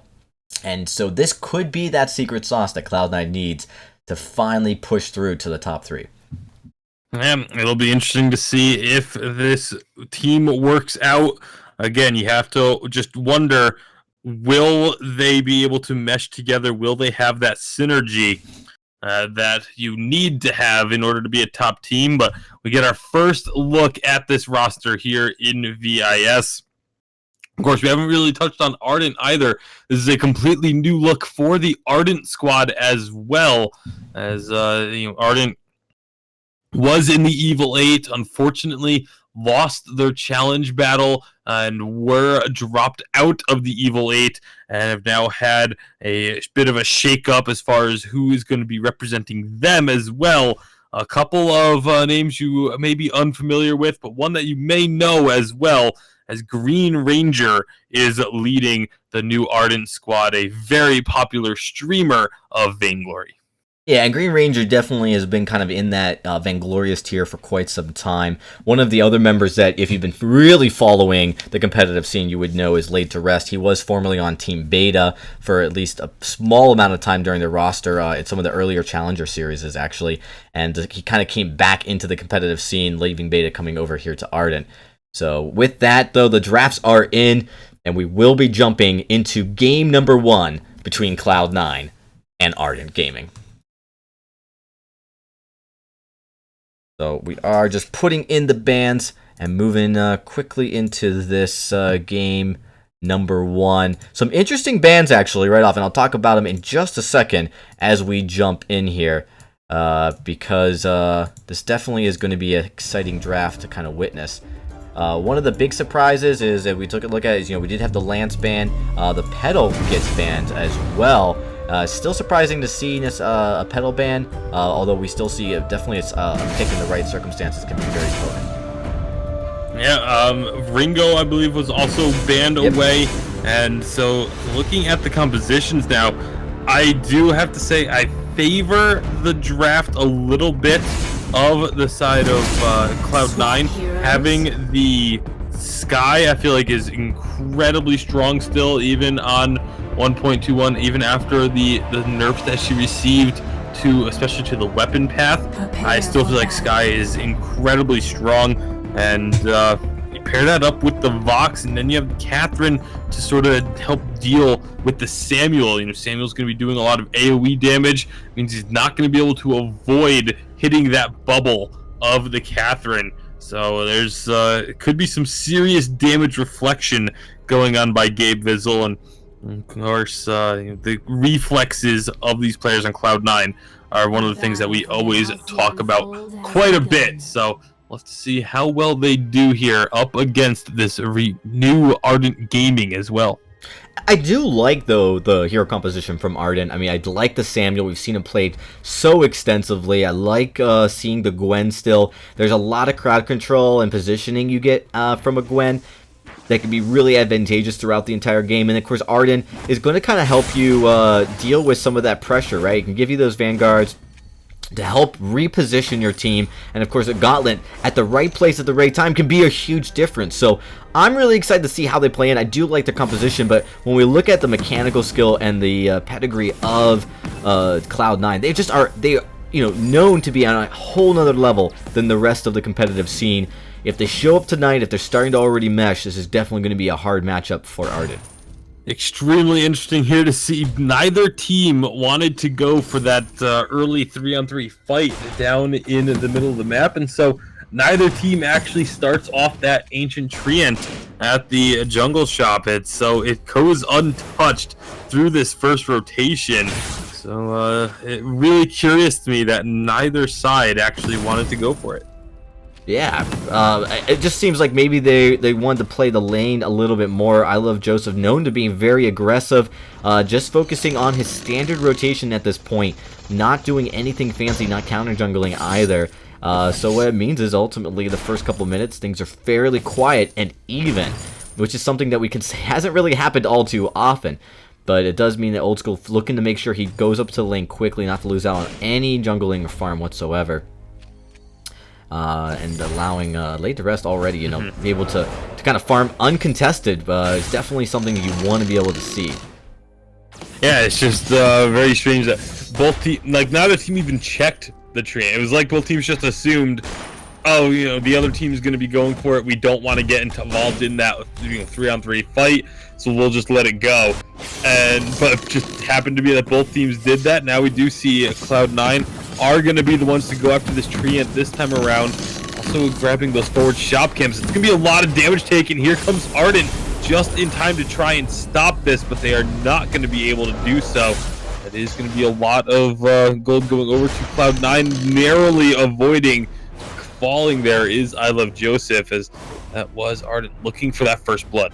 And Ardent doing really well. I mean, we talk about the Samuel pick being smart. It really is. It does a lot of damage, and you're seeing how it's really challenging. Old School does a nice job dodging that first Malice right before the verdict coming out, and able to avoid a little bit of that damage. And they do get the Agent Treant. They do give up, though, their side of the jungle's Treant, which, isn't ideal. They don't give that kill. That would have been a huge amount of gold bump for Ardent, 200 gold on top of the, was it 100 or something that they already get. So that would have been really bad to give that over so early, but, they do give up a little bit of that pressure. That's got to give Ardent some confidence. Yeah, absolutely. I mean, right now, Old School is just going to be looking to continue farming up this lane. ILS doing the same, but you can see whenever ILS gets a little bit too close, Old School throws out that resonance, starts getting a few bounces. It is, though, very likely going to be the weapon Vox, though, so we won't have to worry quite as much about those resonance bounces as the game goes on. But for now, It's still a very much a threat. Just that extra harass damage can make it difficult to stay in lane. Where really we're going to see Cloud9's composition excel is as we get closer to the mid game. The silences from Gabe Vizzle, right? Like, you know, we talk about mechanics and how important it is to land some of these abilities. It can make a huge difference. And Gabe Vizzle being, you know, one of those players known to be just always on point with his decision making. That could be a huge deal, especially considering how important the abilities of the entire team. You know, laid to rest, he needs those Malice and Vertex to be out. Like, he needs to be channeling a lot of that crystal damage throughout the entirety of a team fight. So a couple seconds silence could be a deal breaker, and it also can inhibit, you know, of course, Green Ranger from giving his team the support that they need. So I do expect it to be a little bit more aggressive in a few more minutes as we get closer to the mid game. Yeah, not only the silence coming out of Gabe Vizzle, but Old School as well, able to follow up the double silence. If that connects, it is absolutely devastating to the side of Ardent. As you mentioned, you know, the Samuel needs to be able to cast abilities, otherwise his damage output is reduced to next to nothing. So keep your eyes out for those reflex blocks, of course, and the silence activations on the side of Cloud9. You see the Frostburn, a first item for Laid to Rest on the Samuel. It's been increasingly popular, getting that slow whenever you do pretty much anything. It's been fairly helpful for a lot of teams, but looks like Green Ranger going to be taking a little bit of damage, but not really going to have to worry too much, although I Love Joseph is going very aggressive here.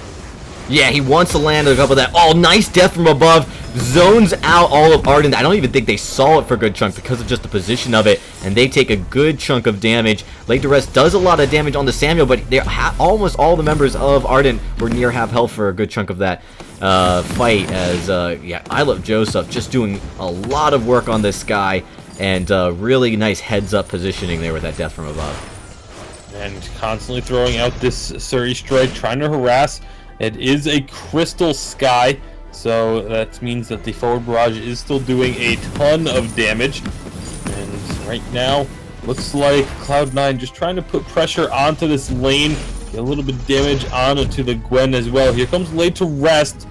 Austin Verdict's going to push Cloud9 away and break the siege. So here's something we just haven't seen very often. 6.5 minutes in, and there's no deaths. That first kill bounty, which is pretty sizable, is still on the table to be collected by some team, and neither team has. And we talk about like the play style that we would expect to see from Cloud9 with this roster, and the heroes they picked. You'd expect to start to see that more aggressive play style coming out of them. Gold-wise, they're doing okay. They're starting to grow the lead, but because they haven't secured a kill here, it's allowed Ardent to kind of linger around and kind of play right behind them, if almost on par with Cloud9. Yeah, that's... I'm very much surprised that we haven't seen a lot more aggressiveness coming out of I Love Joseph. It's been a fairly passive game. There's been a couple of skirmishes, but like you said, no one has managed to find that kill yet to open this one up. And I really do feel like if the first kill of this game will open it up. I feel like it's going to be, you know, once they do find one kill, it's going to be very quickly getting more and more kills. Whichever team gets that advantage is going to be trying to just really push for the snowball effect and just never take their foot off the gas. But right now we could be getting that first kill. No, Samuel, Gabe Vizzle quite gonna finish it. Yeah, he stunned that Ardent out of the gauntlet. Nice silence coming before, and of course the Fountain of Renewal to help Old School stay alive as he dodged underneath his turret there, almost going down. I feel like Old School just was over aggressive in that play. It did force Gabe Vizzle to make some pretty miraculous shot calls there right at the last second to prevent that. I mean, Old School was outside of the gauntlet range, but still to be able to stun him out of it, definitely a moral boost for Gabe Vizzle there, knowing that he's got that reaction time down. And then Old School's going to go right back at it. I mean, we talked about how I did like Gwen-Samuel combo. It's going to be wreaking havoc on Old School or I Love Joseph if they kind of get caught out of position, especially if they're getting 2v1'd here, because it allows with that Ardent to kind of reposition quickly. Like, you know, Gwen can, once she gets a sight on you, can kind of keep with you and chase you down. So Old School's got to be a little bit more careful than that. Old School's got to be a little more careful, and the rest of the team needs to be able to react quickly. You see Green Ranger tanking up a lot of this damage, just buying time for his teammates to get there. There goes the silence, though, stopping Samuel's damage, but Oblivion is going to be blocked. Nice job with that Crucible in order to prevent the Aces High not going to connect. And you can see, it looks like Cloud9 is on a full retreat, but Ardent needs to be careful that they don't go too aggressive and get re-aggressed on. Instead, looks like maybe Laid to Rest was thinking about going deep into the enemy jungle, but they do just back off. Yeah, and Ardent's hanging in there with this team, trying to make sure that they don't give up any position. They've really done a good job managing their vision. Overall, it's been super passive by Cloud9, and Ardent, you know, they've tried to just play defensively because they know they're going up against a very strong team. But I think that, you know, if they had to like plan this game out again early, you know, for the early part of the game, they'd be probably surprised by how passive Cloud9's coming into it. Maybe they would switch it up and be a little bit more aggressive early on. We do see again, ILS and Laid to Rest, they have been playing well. They've been dealing a lot of damage, and they really do skill well into the late game. So you kind of expect that to continue. I really am surprised as we got past the mid game, we just didn't see more aggression from Cloud9. Yeah, it's really surprising to me that Cloud9 hasn't been trying to go for it. I mean, obviously, yes, Old School with the weapon box is very heavily late game scaling, but Sky is able to really come online a bit earlier. We did see the Frostburn first item from the Sky. I'm not too concerned about that right now in this particular matchup, but nice job, Gabe Vizzle. Gonna be getting in front of that Aces High with the reflex block, prevents that stun, and just kind of resetting the fight a bit. Gabe's still fairly low. You can see High Love Joseph just trying to get some damage out onto anyone that he can on the opposing side, but not really going to be of any concern for Ardent. Yeah, it just really is mind-boggling right now as we watch this, because, you know, Laid to Rest, he's squishy, he's only got offensive items, he's got nothing defensive. You'd have to imagine that you would take advantage of that and try to push and get Laid to Rest knocked out of the fight quickly.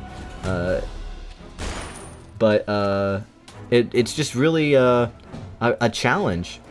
It's really a challenge, and Ardent's been able to take advantage of this passive team by, you know, farming, keeping close in gold. They're only down by 1,000.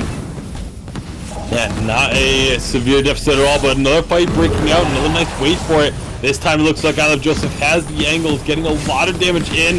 Nice death from above is going to provide the stun. That's a double kill. Crazy plays right there. Old School all of a sudden. And now with those 2 kills, this should be Cloud9. Well, they're going to push in for the ace, but they're going to get this turret as well. I mean, I guess you turn it on when it's ready to be turned on. And that fight, I got to give Ardent some props. They tried to play as defensively as they could without giving up the kill. But C9 distributed that damage well. Gabe Vizzle was perfect in his execution of his plays, it seems. There's just really no complaints there. And they secure that first kill, and you just see the gold shoot up as they pick up those 2 kills. There's the turret, and all of a sudden, we are talking about a 4,000 gold lead in about, what, 4 seconds?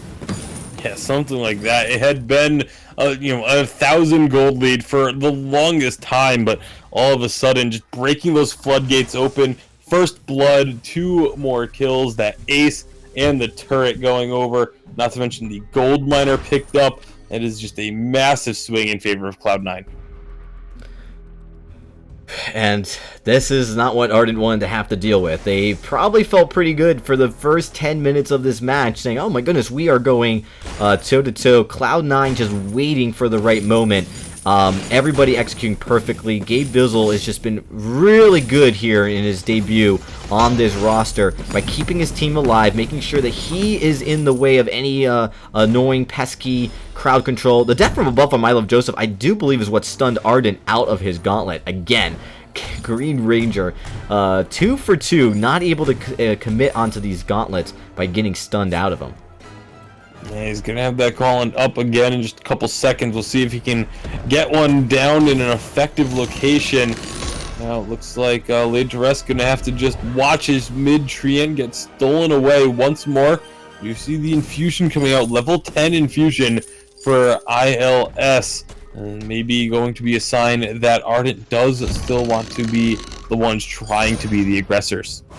And I think they can be. If they can play a team fight where they're not getting trapped in CC between the silences and the stuns. You got 2 of them to worry about. You've got 2 silences. If you can navigate through that, you've got a lot of damage coming out between the Laid to Rest and ILS. They can land it. And the other thing is locking up one of the carries.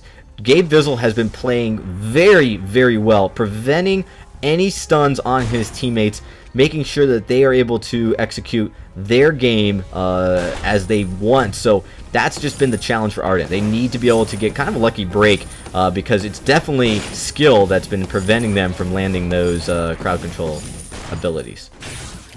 We shall see. We're getting ever closer to Kraken spawning. 15 seconds away now. It does look like Cloud9 has the clear advantage in terms of positioning and vision control for that objective when she is available. But as of, I mean, that's something that definitely Ardent probably needs to work on, is getting some extra vision down. I don't believe there's a, okay, I see one red scout trap on the fold, and that is it. They did have a lot of vision early. They were doing a really good job at trying to make sure they stayed toe-to-toe with the vision game from Cloud9, but of course once you start losing a couple team fights, it's really hard to regain that vision control. So they're forced to kind of just play in the backside of their jungle, not really engage in the enemy tri-bush or in even their tri-bush, and hope that they can just turtle this game a little bit. Really aggressive position. They're trying to come from the other side, but they've been spot out. There's the flare. You do see the mouse bird coming in, but Gabe Vizzle wants this. He boots in. War Treads of Light. There's the silence that's coming out. You do see from just the Vox. Oh, but the Oblivion lands a little bit of damage. Comes the silence from the Catherine. Gabe Vizzle going down. I Love Joseph super low. He's going to be able to stay alive as he navigates with his forward barrage. Laid to Rest, the last man standing, but that is the ace. And Cloud9, they are executing perfectly in these basically only 2 team fights that have really resulted in kills, both resulting in aces. Yeah, Old School is incredibly strong at this point. Breaking Point, Sorrow Blade, Tyrant's Monocle, and a level 12 Infusion just absolutely melting through opponents, especially down at the end there. Had 11 plus stacks on the Breaking Point and just destroyed the side of Ardent as they were trying to get away.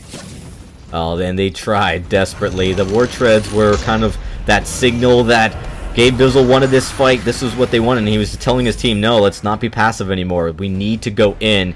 We need to engage, and it did work out. You know, we saw the Oblivion coming in, and really, there was a lot of nice plays from Ardent to try to stop that, but you're going up against an elite support who's keeping his team out from any of those issues. We did see the Gauntlet does come out this time, but it doesn't end up resulting in the effect they want. The Ardent is dropped. Death from above comes in. Oh, the stun is blocked, though, keeping them away from that death from above. That's definitely a nice place. Gabe Vizzle takes a little bit of damage, as they're just going to have to allow the Kraken now to tank this turret as they move in. Yeah, Kraken getting onto the turret is a little bit below half health, but now here comes Cloud9 looking for a fight in the base. They're going to just melt through the Samuel and turn their targets onto the Gwen. She is gonna fall as well. So does the Ardent. That is an ace, and that will be the game going to Cloud9. This is so fascinating to look at the results. It is 9-0, but it's at 17 minutes. When Cloud9 decided to fight, they fought perfectly. They didn't give a single kill, they didn't give a single objective, but they waited so long to get to that point, and I'm not sure if that was just them feeling out the whole game, or that was by design, saying, well, Ardent, if you're going to let us scale to the late game, we're going to take you to the later part of this game. Absolutely, and I mentioned that the first kill, I felt like was going to kind of be the straw that breaks the camel's back, and it may as well had been. We saw the first kill didn't come until, what was it, 10 or 11 minutes in. All of a sudden, 4 or 5 minutes later, we're looking at the end screen. It was fast, and man, you talk about the mechanical execution of this team's. You guys need to keep your eye on Gabe Vizzle. The way he positioned himself in front of any crowd control, the Crucibles were perfect. And just his overall, just flawless. And we can't talk too much more about it, as it just happened so quickly once they decided to engage. But there were a few highlights that really stood out to me, and one of them was when Gabe Vizzle reflex blocked in front of the impending stun coming from Gwen right before he was able to put that onto Old School. Probably would have stunned up Old School if it had landed, but Gabe Vizzle, very, very fast reflexes. And that's something that Gabe Vizzle has always been known for, is those reflexes. Used to get hyped all the time, going even back to the winter season, for having the ability to reliably block Catherine ultimates and things like that. So, good reflexes and Gabe Vizzle kind of just go hand in hand. It does. Well, Game 2 is going to be starting very shortly. We're going to take a quick break, but when we return, we'll be getting into what could be the final match of Cloud9 tonight if they play like they have. Ardent's got another shot to kind of come in here tonight and show everybody that they really do deserve to be one of the top teams discussed here going into spring season. So we'll find out shortly how that will all play out here on The Fold. We'll be right back after this break.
Ben, Sam, and Ken are on separate journeys to defeat the menacing Vile Dragon.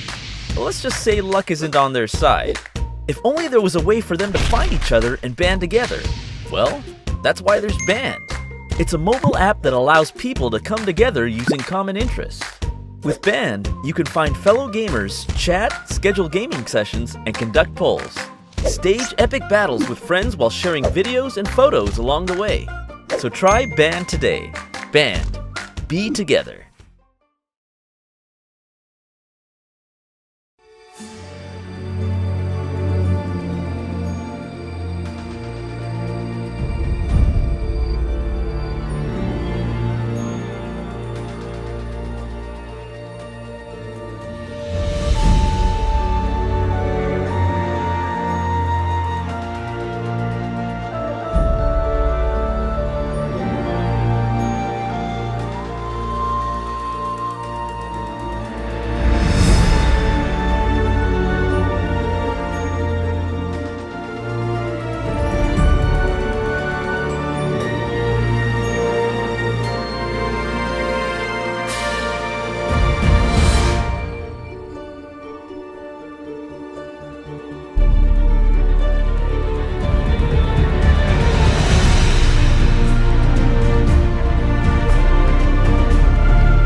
All right, everybody, we are back getting ready for game number 2 between Cloud9 and Ardent Gaming. And it looks like the draft just finishing up here as we are going to jump into it momentarily. But this is a really interesting draft and a really overall, like, kind of not surprising in the because some of these draft picks were kind of a response, but I'm really excited to see how this all plays out. I'm really excited to see one pick in particular coming out here. It's a pick that we haven't actually really seen much on either 2.0 or 2.1, but it is a very well-known pick for one of these sides, and you'll get to see what that is here in just a moment. Yeah, as we get into game number 2 here, Cloud9 switching over to B side, Ardent Gaming going to take A side. And the draft just about ready to start here. As we do see the Ringo bans are in. And then, of course, it was Samuel and Arden that were banned by their each team, respectively. Yep, and then the first picks being the Sky and the Lance. Adagio also coming out once more. Adagio Lance, a combo that we used to see all the time. Now Kestrel going to be coming out. We haven't seen a whole lot of Kestrel since the 2.1 nerfs, but obviously the side of Ardent going to be trying to make it happen. The Finn also pretty heavily nerfed. The ultimate no longer giving a refund if you miss the hook, and the cooldown on it was increased. But that last pick there from the side of Cloud9 is the one I was looking forward to. The Taka coming out. Gabe Vizzle and I Love Joseph, both very much known for the Taka play. I Love Joseph made a name for himself on that Taka, and so seeing him pick this one up, this could get out of hand pretty quickly, because that's just how good Joseph is on Taka. Yeah, and it's interesting because Old School's playing Adagio, which is a hero that, he just played an immense amount of, right? Very few people were playing Adagio to quite his skill level, and even as Adagio started to fall out of meta, he still could play efficiently on it. So these are basically the two carries of C9 saying, hey, these are some heroes we like to play. We're going to show you how it's done. As a carry Adagio, it looks like it will be a weapon one, possibly. Not something you see all too often. Weapon or crystal. And game number 1, we saw both teams avoid this all-in fight. This time Cloud9 are going all in on the first level 1 fight. I Love Joseph, though, nearly getting taken out. Oh, it's very close. That kill bounty would have been very detrimental, but we do see they pick up some of that early gold, and the aggression a little bit more dominant here from Cloud9, and you expect it. If you're going to be going with a Lance and a Taka, you want to start this early game with a bang, and they are doing that. They pick up a little bit of the CS away from the enemy team, although right now Ardent's still staying the same with gold, as they really weren't able to get a huge advantage of that. I don't think they took the Ancient Treant, so because they didn't take that, there's a little bit of healing gold that's still left on the table. Yeah, absolutely. We'll see what I Love Joseph does on this Taka. I'm curious to see the rotations that are going to come out. If he tries to make a lot of focus on the lane, or if he just goes into the enemy jungle to try and harass. Before 2.0, we would always see I Love Joseph just constantly trying to terrorize the enemy jungle. Looks like he's right back up to his old ways here, even on 2.1. It's going to be finding the Kestrel.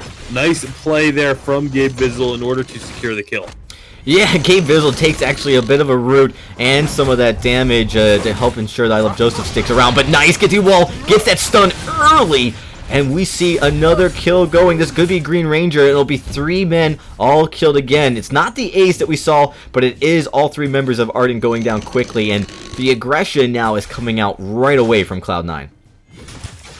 Yeah, absolutely. And that's what we expect with the I Love Joseph on the Taka. And of course, just from having a Lance in general, Lance is a very aggressive hero, extremely strong in the early game, can lock down your opponents, and before the 4-minute mark, before that crystal miner is available, you can have free reign of the jungle. So that's exactly what Cloud9 is looking to do. Yeah, with that, Gabe Vizzle going to recall back as he's almost built towards a fountain. We're moving up very quickly as, of course, he's been able to accumulate quite a bit of gold here with this, thanks to this early aggression. Old School at 24 CS, moving along pretty nicely. We talk about how laning is a little bit slower in this update. You don't usually see them get quite the level of CS that we would in past updates. They don't normally have quite the leveling advantage over the rest of the enemy teams, but he is a level above ILS on that Sky. ILS going to be trying to keep up with the farm in the lane. Old School, though, as you mentioned, just as much notorious for his Adagio as Joseph is for his Taka. We've seen Old School just outright 1v1 people and even 1v2 or 3 teams with this Adagio once he gets rolling. It does take a little while for him to get up there, but once he does get a couple items under his belt, it's going to spell trouble for Ardent. Yeah, Old School and I Love Joseph have not gone back to shop yet, and it just hit the 4-minute mark. Old School might be paying the price for that as he does drop, and that's the first kill of Ardent going their way as they look to try to stop that kill streak. Just a 1 kill streak, so not much, but it does pick them up a little bit of gold. I Love Joseph does shop in the jungle, so he's built up and ready to deal with any kind of threat here as he triggers that gold mine right as Ardent goes down, and now they are going to shop. Old School staying around. He really wanted to get that last wave of CS before he decided to go back possibly shopping. I think he overstayed his positioning. Ardent seeing that, taking advantage of it to try to get a nice kill, but now it's ILS shoot. Nice dodge. Surrey strikes away, does get the wall back kind of into the fight. He's going to be able to get behind his turret into safety. Yeah, nice job by ILS to avoid giving another kill over to Cloud9 there. You can see, though, they are still going to be continuing this damage. Green Ranger, even on the big tanky Finn, going to be dropped very low, but did Cloud9 go a little bit too aggressive trying to get that? Nope, doesn't look like Ardent wants to try and push the issue. Yeah, and they don't know where Taka is, so they've got to be a little bit conservative here. You see the flare comes out just to kind of see if Taka's lingering in this bush up here in the lane, as they don't want to give up. You see ILS is actually pretty low. Both him and Green Ranger. Taka coming in on an assassin could easily spell doom. And Taka goes in. I Love Joseph picks up one. That's Adagio that gets the kill though. I Love Joseph goes in on to lay to rest. He gets really low. Almost goes down. Avoids 2 scout traps. Always really risking it here. He's going to get this healing tree in and get right back up to a decent health level, and this is going to allow Old School to push in on this turret here, pick up a few shots, and trade a little bit of damage with laid to rest. Absolutely. I mean, right now it does look like there is going to be no, never mind, thought maybe we could see a gold mine attempted there, even though it's only about half full. You know, sometimes we see teams just kind of go for the opportunity while they have it, but instead it's just actually Cloud9 clearing out the area, making sure there's no vision down for Ardent, so that when they do decide to go for that gold mine, they will be able to do so without really much resistance. Yeah, and you know, this hero composition, it's very unique. Oh, they go in there. It's going to be an impale. It does miss, though. Lands on nobody.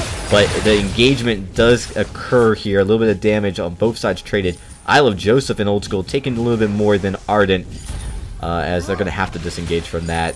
We talk about just, you know, so far it's been a nice early game aggression for a C9, but they're definitely playing heroes that we haven't seen played much in this meta so far, and maybe it's just them deciding they want to play this for comfort, or they're showing something surprising here early on in 2.1.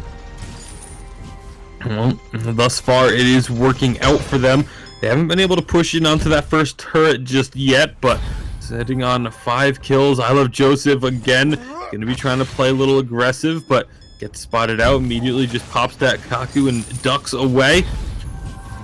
Does pull the members out of the lane, which allows Old School to get that farm freely, even in an aggressive position, and just backs off. So we're starting to see some of these items come out. I Love Joseph does have a Sorrow Blade first item, a nice root going to connect on the Sky, get the wall, but the Surrey Strike again, immediately getting ILS out of harm's way. The root did land, but yeah, you talk about really definitely nice reflexes by LS. I have to say he's been playing really well against what arguably is going to be probably one of the more dominant rosters this season, and that has to give Ardent some good feels here, as they're going against one of the best teams, and their players are playing fairly confidently, but they are of course struggling against, once the team fight starts to go south. But ILS, he's going up against Old School in the lane. That's not easy to do. No, not at all. As they are going to be finding two. Well, I was going to say one more kill, but they'd make it two to get the ace. And now that's going to be this first turret getting broken. They immediately move on down to take this gold mine as well, just compounding the gold increase that they just picked up. See, all of a sudden, the one-shot, one-kill comes through, does not get the steal. And there is the immense gold payout. Gold lead all of a sudden now up at about 4,000 in favor of Cloud9. They're really playing some fantastic Vainglory right now. For this update, the CSing, specifically by I Love Joseph, is really good. Old School at 10 CS, just under it, kind of goes up and down. And actually, what you see I Love Joseph and Old School doing right now, this is really, really popular. To see the both carries jungle together. The support doesn't really need much items and gold once he's got a few of his core items here, and you already see Gabe Vizzle's got the fountain and the crucible. So what I Love Joseph and Old School do is they get to share that gold as they go through the jungle and then come back up and then share the gold in the lane. This allows them to get a whole bunch more gold than they otherwise would if they're splitting between lane and jungle. Yeah, absolutely. It's a very interesting change, an adaptation that we've seen some teams making here. It looks like Cloud9 want another fight. Again, Green Ranger eating a ton of damage. Nice Force to Cord is going to pull in two, but is that going to be enough? No, it's not. Not going to be able to find a kill. Does at least dissuade continued aggression from Cloud9. Crystal Miner also going to be getting involved here, but looks like Old School is going to be taking this Treant in order to keep himself topped up a bit.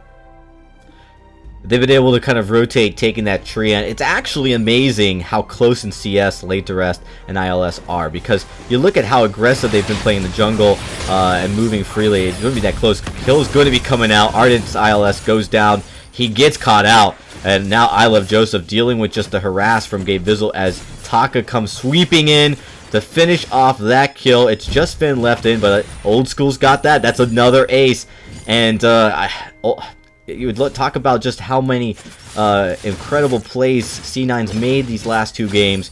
They've had, I think so far, a total of 5 aces between the two games, and they're not looking like they're planning on stopping anytime soon. Yeah, they're going to take down this second turret and then immediately back off. They'll want to play too aggressive, don't want to give opportunities back to their opponents. Just looking to have a nice, clean game. 11-1 is the kill lead at 11 minutes. It's been, even though they have a lot more kills than we saw on the board at this point in time, Game 1, it still feels similar to Game 1 in that it was, wasn't the quickest of paces for the first, 8-9 minutes or so, but now I feel like Cloud9's really just going to turn the heat up and continue to just constantly apply pressure to the members of Ardent. And another gold mine at 11 minutes, as they definitely have played very dominantly. It's just a different look to the early game, but it's still that same kind of play style where once they commit to a fight, they do a good job at positioning, avoiding a lot of that crowd control.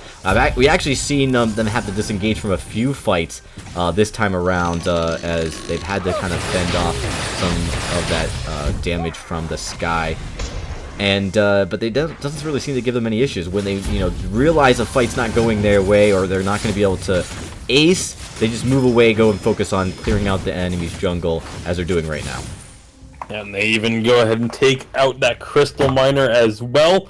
There goes one of its 3 lives, and a little bit of time where there isn't that extra vision, and they don't have to worry about the Crystal Miner trying to get involved if a fight does break out here in the jungle. But it doesn't look like the side of Ardent are terribly interested in trying to force Cloud9 out of their jungle.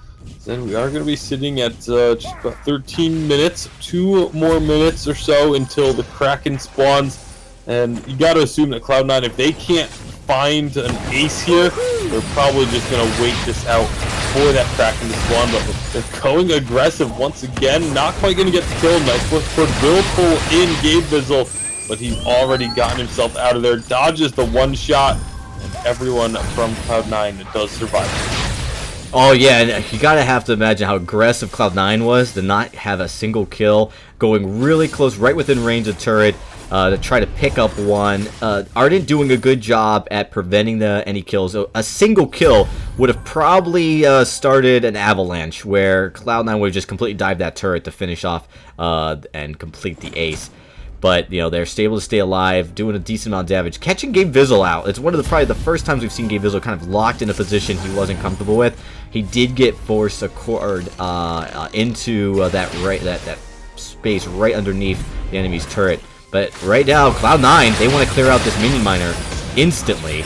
And, wow, not even worrying about a kill, going right after Ardent here, looking to clear that out and going in hard. I love Joseph. Latching onto and actually dropping the Atlas Pauldron right onto ILS. Yeah, it's getting that Atlas Pauldron on ILS. They're going to find a kill here onto Laid to Rest as well. ILS last member standing, but will get far enough away to not have to worry too much. Now you can see with Gabe Bizzle and I Love Joseph kind of stuck in the base, Old School just pushes up the minion wave until that turret gets distracted. They take it down. Old School was thinking about the 1v1, but the rest of the team is backing off, and so he goes to join them. Yeah, Old School, he's near a final offensive build as he's got 3 offensive items. He doesn't have an infusion quite yet. I think he's looking to pick one up very shortly, give himself the buff. But, you know, after they collect this final gold mine of the match, he should be in great shape as they get ready for their next engagement. But ILS and company here on Ardent, they are struggling again. They are looking to probably be pushing this game out to about 17 minutes again, as we did see with game number 1. But it just feels so different since the early aggression was so dominant by Cloud9. Yeah, absolutely. And they're going to be continuing that level of aggression now. Kraken is spawned. They have plenty of vision to spot if anyone from Ardent is going to be coming to contest this, so they just go ahead and start this one up. They know that if Ardent does try and come in here, they're going to be able to just immediately turn that fight around. Ardent is here now. Doesn't look like Cloud9 is really willing to stop the Kraken outright. Nope, they are actually going to stop the Kraken because they realize that they have a position to flank Ardent and try and find this fight. Oh, nice Crucible to stop that death from above, because it was a really good position. Death from above. The fight is ensuing. Laid to Rest. He is dropping considerably low. He's going down. ILS just trying to stay out from all that damage, but there's nothing he can do. Green Rangers goes down. That's the ace. And Cloud9, they may have just secured the victory here if they can push these last 2 turrets down in time. Yeah, they're absolutely just going to be going and charging on in. They're not going to really worry about the minions, but they're still going to have a full ace buff wave at their backs regardless. And with 10 seconds left, they're going to split up the damage on the turrets a little bit. They go for the ones their minions are not at. They wait to destroy it, get both turrets down, and now as the respawns come through, they're already on to the Crystal. And Cloud9, very decisive games here against Ardent. They take the 2-0. And everyone's been waiting to see how they perform in their first matchup, and they did not disappoint. As, you know, definitely pulling out hero compositions and playing in a style, at least in game 1, that may be surprising or at least not anticipated. But at the end of the day, they played very well. Cloud9's first appearance on this roster here in the winter season. I love Joseph. 7-0-9 on the Taka, 8-1-5 for Old School, and 1-0-11 for Gabe Bizzle. Just incredible performances all across the board for Cloud9. And we talked about, would this team look like they have that synergy? And you wonder if it's Ardent just needs a little bit more work as well, because there were quite a few mistakes on Ardent's side. They did just look outclassed as a whole, but Cloud9 definitely looking very clean and very well-oiled there today. Yeah, they were going up against a very challenging team. And there's a lot of hype building around Cloud9, and they didn't disappoint. And, Ardent having to kind of come in here with a new roster as well against team members who've been playing in live championships for the last 3 live finals, and even into Worlds. So that is a lot to put on your back and try to accomplish. GG to Ardent Gaming. They really did try their best, and we look forward to seeing them more throughout this winter season. Well, that is a wrap. Cloud9 taking it 2-0, and we will be getting ready and coming back for our next series in a very, very short amount of time as we take a quick break. So don't go anywhere, folks. We'll be right back.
Ben, Sam, and Ken are on separate journeys to defeat the menacing Vile Dragon.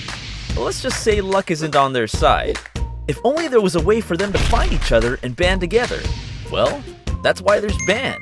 It's a mobile app that allows people to come together using common interests. With Band, you can find fellow gamers, chat, schedule gaming sessions, and conduct polls. Stage epic battles with friends while sharing videos and photos along the way. So try Band today. Band. Be together.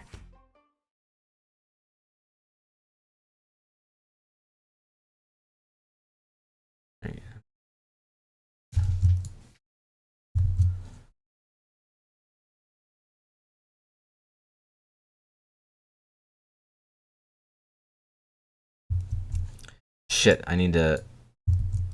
Yo, how do you pronounce this name again? Sonic, right? Psionic. I'm gonna butcher that. Psionic. Psionic. It's gonna be Koldamik, Lone Delphi, and Mixi versus stand-in solo, and Junie, Blair Kid, or Riezgo.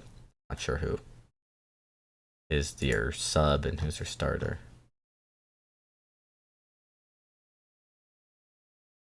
All right, Tasty, you back?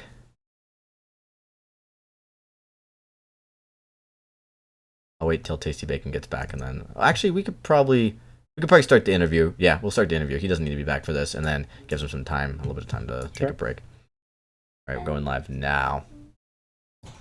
All right, everybody, welcome back as we get ready for our last series of the night.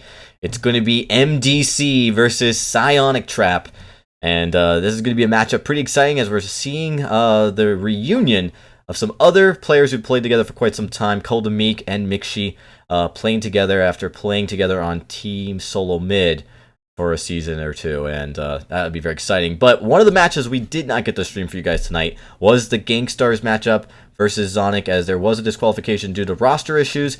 And as unfortunate that is, it does mean, though, that we got the opportunity to bring on Iraqi Zoro from Gangstars to talk to us just a little bit about his thoughts on the upcoming season and his roster. Iraqi Zoro, thanks for joining us tonight. No problem. Thanks for having me. It's a pleasure, as always. So, you guys have had quite a bit of change here at Gangstars. You guys are not foreign to change. You guys always find a way to kind of power through it. And you have come back to North America to play on Gangstar Series. How does it feel to be back in North America? I have. I mean, it definitely feels very exciting, to be completely honest. North America has always been the home uh, region for me, and to be back now that I don't have any business any longer in Europe, it feels really exciting. That I want to get back to competing, I guess, in my opinion, the better teams, and to be also closer to the servers. Because one problem I was having when I was in Europe is, the latency issue. So it's exciting, as I said, to be back and playing on better MS and better ping now. So and we're excited to have you back, by the way. And so as we get kind of into the competitive season, we're starting off here a little bit early at VIS before spring starts, and of course we're starting on 2.1. There's been a lot of talk about the 2.0 update and how it's affected competitive scene. 2.1 looked to try to solve some of those. How do you kind of feel about the overall the new meta that's formed from 2.0 and 2.1, and how do you feel about 2.1 going into this winter season? I think 2.1 so far has been very healthy, relatively speaking, because before in 2.0 you would see everyone just focusing on the lane. It's a very lane oriented meta where everyone goes up, everyone fights there, try to get an advantage from that. But 2.0 has been able to change that drastically. The level 1 team fights actually are very fun because it's every single time and new things happen because they're very unorthodox. Yeah. And they're very chaotic. So it's very refreshing to go into a game and have a different thing happen in every single time. Aside from that, just because of the treant that has been introduced instead of the shot for the first 4 minutes, sorry, it also introduces more conflict and more engagements that happen in the jungle area. Rather than just in lane. So it brings a lot of more strategies that you can implement as a team and a lot more diversity. It really does. We've seen it kind of on display here early on in the this winter season, and we expect to see it kind of evolve and continue to evolve as teams figure out the draft. One of the things I do want to ask you, there's been a lot of roster changes, and everyone's excited to see Gangstars play. Unfortunately, we have to wait till next week. But for you, what are some of the teams that you are most excited to face this winter and possibly into spring? Oof, there's so many of them, dude. I mean, I know a bunch of things going on in the back scenes that I can't talk about that are so exciting, and I actually can't wait until they're announced publicly and everyone gets to see those news because I'm pretty sure everyone is gonna react incredibly to them. So aside from that, I can't talk about that. But aside from that, there is teams such as MDC, the new C9 looking so incredibly strong. You got the new velocity coming in. That's also something that no one expected, that the new velocity, would be Right. velocity would be changed after their good performance or good showing at Worlds. They got 4th place. So you got the new velocity coming in. You got the old velocity moving to being kinetic. A lot of teams. I think the competition going into the spring season is gonna be incredibly tough. That being said, I hope us as a team and as Gangstars will be able to make our ways to the top side of the list of the teams. So we're gonna just have to wait and see. But it's definitely gonna be a lot of very tough competition. I'm very excited to see it.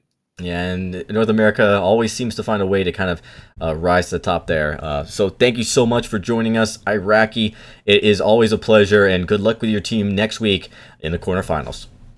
Thank you. All right, well, I think I got Tasty Bacon back as we get ready for this final series. Tasty, let me know if you got your audio all worked out. Might be a few more seconds. All right, so not quite ready, but we should be ready to go here in just a few moments as we get ready. But we're going to get started in this draft. It looks like it's almost... see here. All right, we're going to take a quick break as we kind of just make sure the draft is ready to go. Looks like everybody's in, so I just got to check on something real quick, and especially as we wait for Tasty Bacon to come back.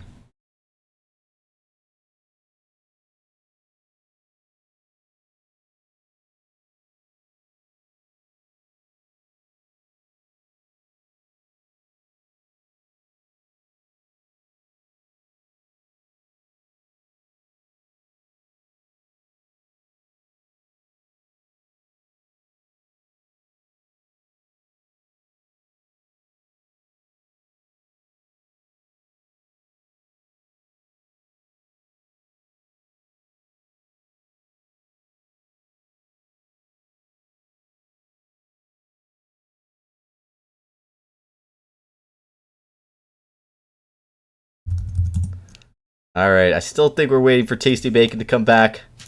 As we do get the bracket is updated here. Of course, Cloud9, they're moving on to the quarterfinals as they do take out Ardent Esports, and we are getting ready for our final matchup of tonight, which is MDC versus Psionic Trap.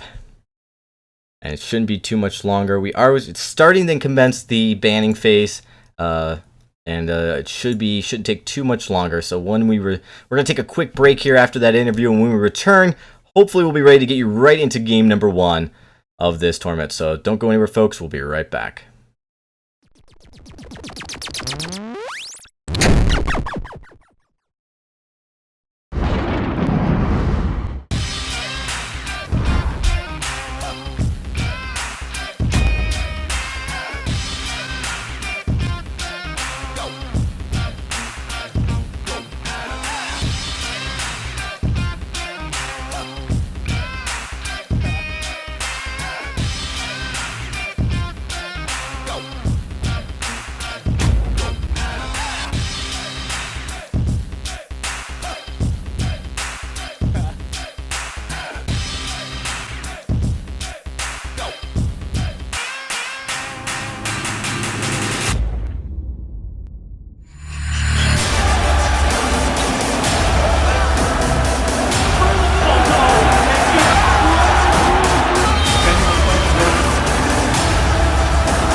Ben, Sam, and Ken are on separate journeys to defeat the menacing Vile Dragon. But let's just say luck isn't on their side. If only there was a way for them to find each other and band together. Well, that's why there's Band. It's a mobile app that allows people to come together using common interests. With Band, you can find fellow gamers, chat, schedule gaming sessions, and conduct polls. Stage epic battles with friends while sharing videos and photos along the way. So try Band today. Band. Be together.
All right, everybody, we are back.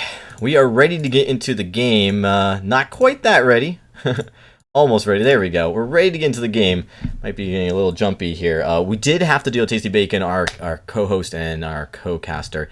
Had some internet issues, and we wanted to try to get him back on so he'd be able to cast alongside me. I think we can all agree life is a lot better with Bacon. So we're going to get him back onto Discord here. He is in game.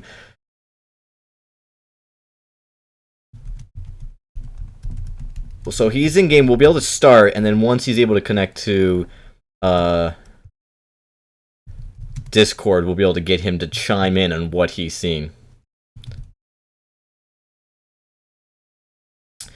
So hopefully it shouldn't be too much longer, but at least we've got him in game here, and that should be enough to start the draft as we get into this game number 1. Now, I don't have him here to break down kind of the excitement of this roster, and I really want to do that because this is another exciting roster change that is taking place here over the offseason. And as you guys are going to see here, right here in the matchups, as we just got to get that saved here. Shouldn't be too long. There we go. This new team, MDC, Miko, Delphi, and Ko, going up against Psionic Trap with Standing Solo, Junie, and Blair Kid. And it looks like they're already in game, ready to get this draft underway. So here we go. And we do, of course, have Sky, Petal, Lance, and Glaive Band as they rush through that draft very quickly, not taking more than a few seconds to get right into it. But really exciting roster so far. Alpha coming out again. We do see Ringo, one of the most popular picked heroes this tournament yet, coming out here on Psionic Trap as we move in, ready for game number 1. I'm here casting solo until Tasty Bacon can get connected. I think he's just jumped on, actually. Still has got that mute in place, but I'm really I'm kind of excited that he was able to finally join me so I don't have to do this alone. So game number 1 taking place here on the fold as we get all that sorted out. And Tasty, I hope you're able to get everything sorted out on your end as well. Still waiting to kind of hear from him. So alright, so let's jump right into it, guys. As we get in, this roster, we're talking about it. They are a brand new roster, and really exciting. Call to Meek moving to the support role, and this is not unheard. I mean, if you guys have been in the competitive scene listening to what's happening, this is not a surprise to you. What is a surprise, though, that he'd be teaming up with Mixi again, and then now Lone Delphi, who's been kind of one of those prominent players, like starting all over, making his round that's kind of on the lower echelon of teams, but really making a name for himself. We do see both teams come to the jungle early, but avoid the Ancient Treant. None of them wanting to give up one of those early kills here. Mixi on this Samuel, we've seen so often early game can really do a lot of damage, but instead choosing to go up to the lane quickly and avoid any potential early kills to be given up. There's a lot to be said about some of that gold that you get when you get that first kill bounty. It's almost 300 gold. It's 200 extra just to be because it's first kill, and that's something you really don't want to give up here. But I want to talk a little bit about this roster on the other side. Standing Solo, Riezgo, and Junie. These players have been around the competitive circle for quite a long time, and they've been able to kind of, actually some of them even making it to the live championship. So there's definitely a lot of experience here too. And I hear the voice of Tasty Bacon. Welcome back. Yep, I had a bit of an issue with the internet here, but was able to get it all sorted. The backup router able to come in clutch and get me reconnected. So, yeah, I heard you talking about the roster of the side of the Psionic Trap. Very interesting team name, but like you said, we've seen these players before. We've seen them at live championships before, especially Riezgo and Junie. I know for a fact I have seen at a couple of live championships, playing for, I know, Nemesis and I believe Noble as well, if I'm not mistaken. You're absolutely correct. Riesgo actually being alongside Xenotech when he was on Noble Pro. So, these players, a lot of experience here. So, MDC, a lot of hype surrounding them, but they're definitely going into probably one of the more challenging lower seed competitors here in this tournament. Right now, Stand Solo is taking the fight to Lone Delphi. Does still have that reboot. May actually have to use it here. Nope, is gonna get just enough healing thanks to that Ancient Treant in order to stay alive. But Stand Solo not afraid to bring the fight to MDC. Yeah, Delphi's able to get out of that, and being too quick to utilize or stay in the fight long enough to have to utilize that reboot, which I definitely think was the right call. Allows him to continue to farm. And now, the interesting thing about the Miko Delphi Cole here is Cole the Meek actually playing in the roam position.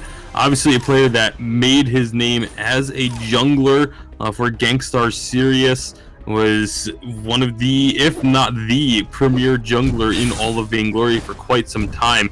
But now making the swap over to the roam. Very similar role swap as one of his friends out there in Gabe Vizzle, who we saw go from roam to jungle, now back to roam. But Cole the Meek hoping he'll have similar success with that role swap. Yeah, and it seems to be working out fairly well for him.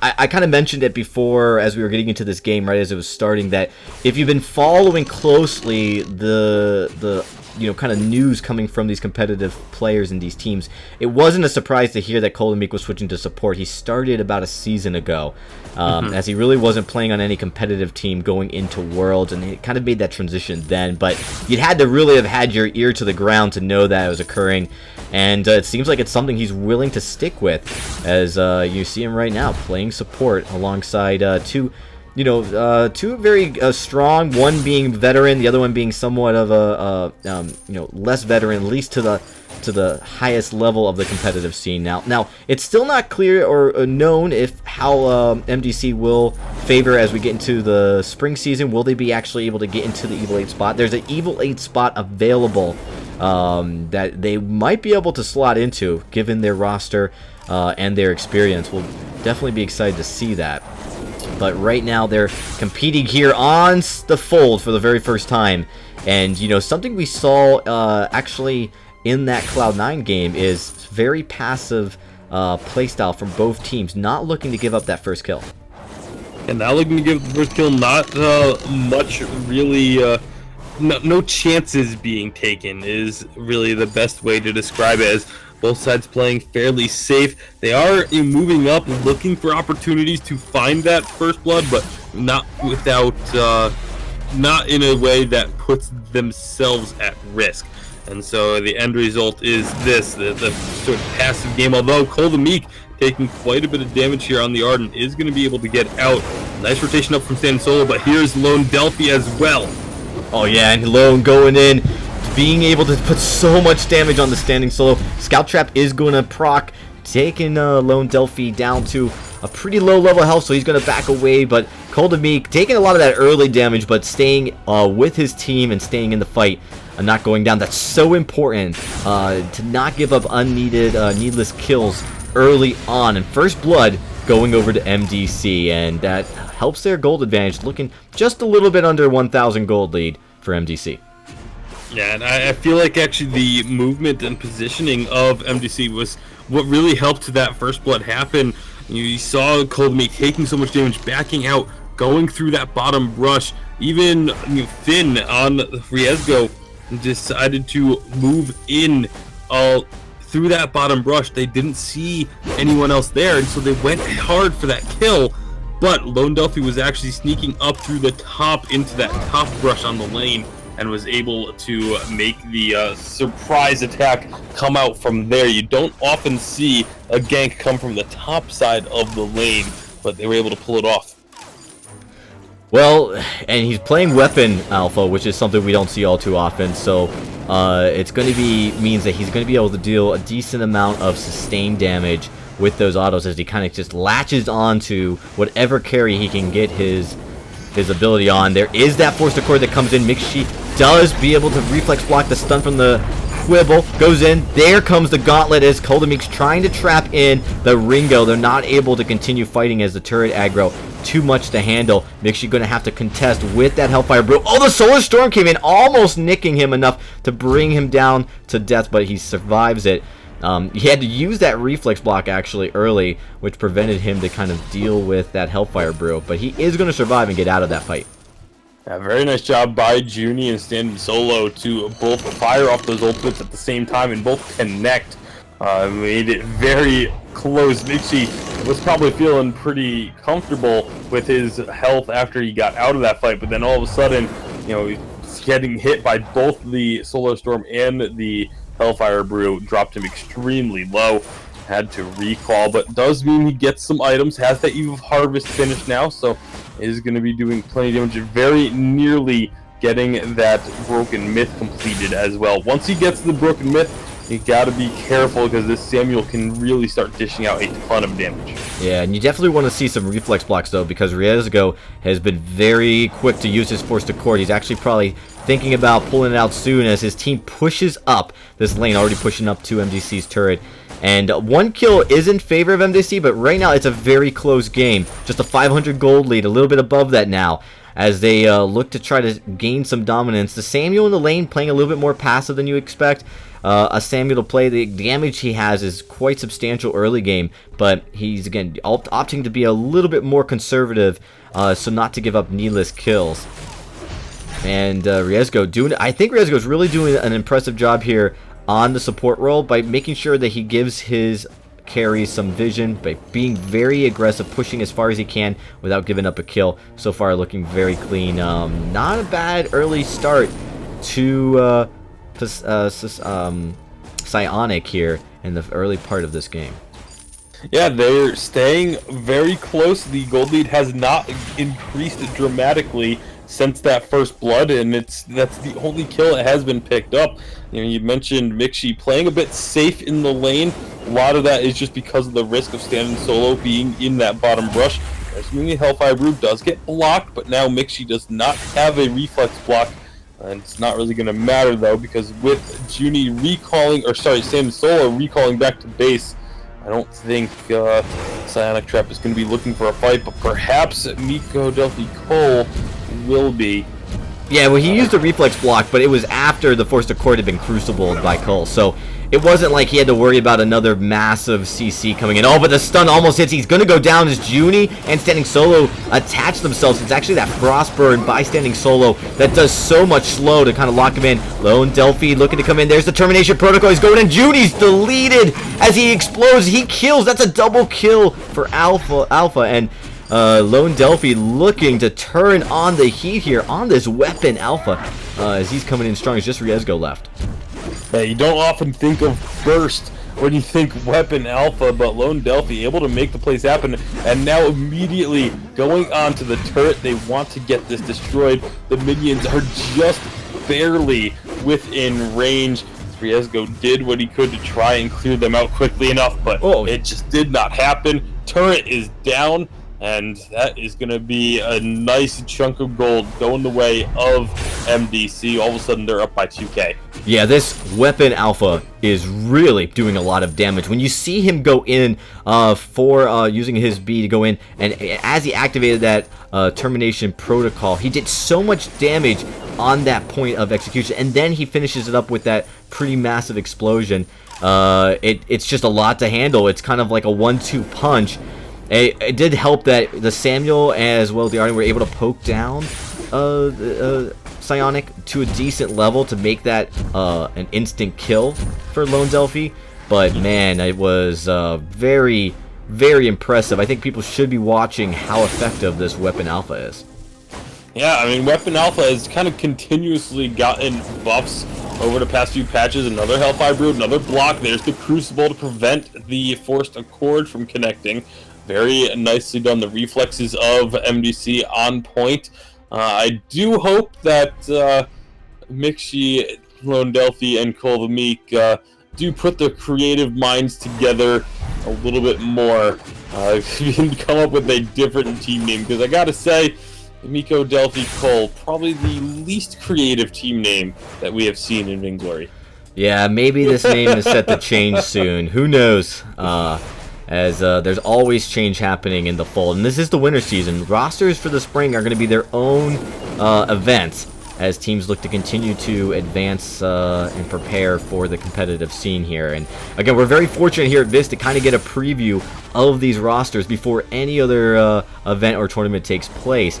And it's really kind of something that, like, this is just all getting announced in the last week.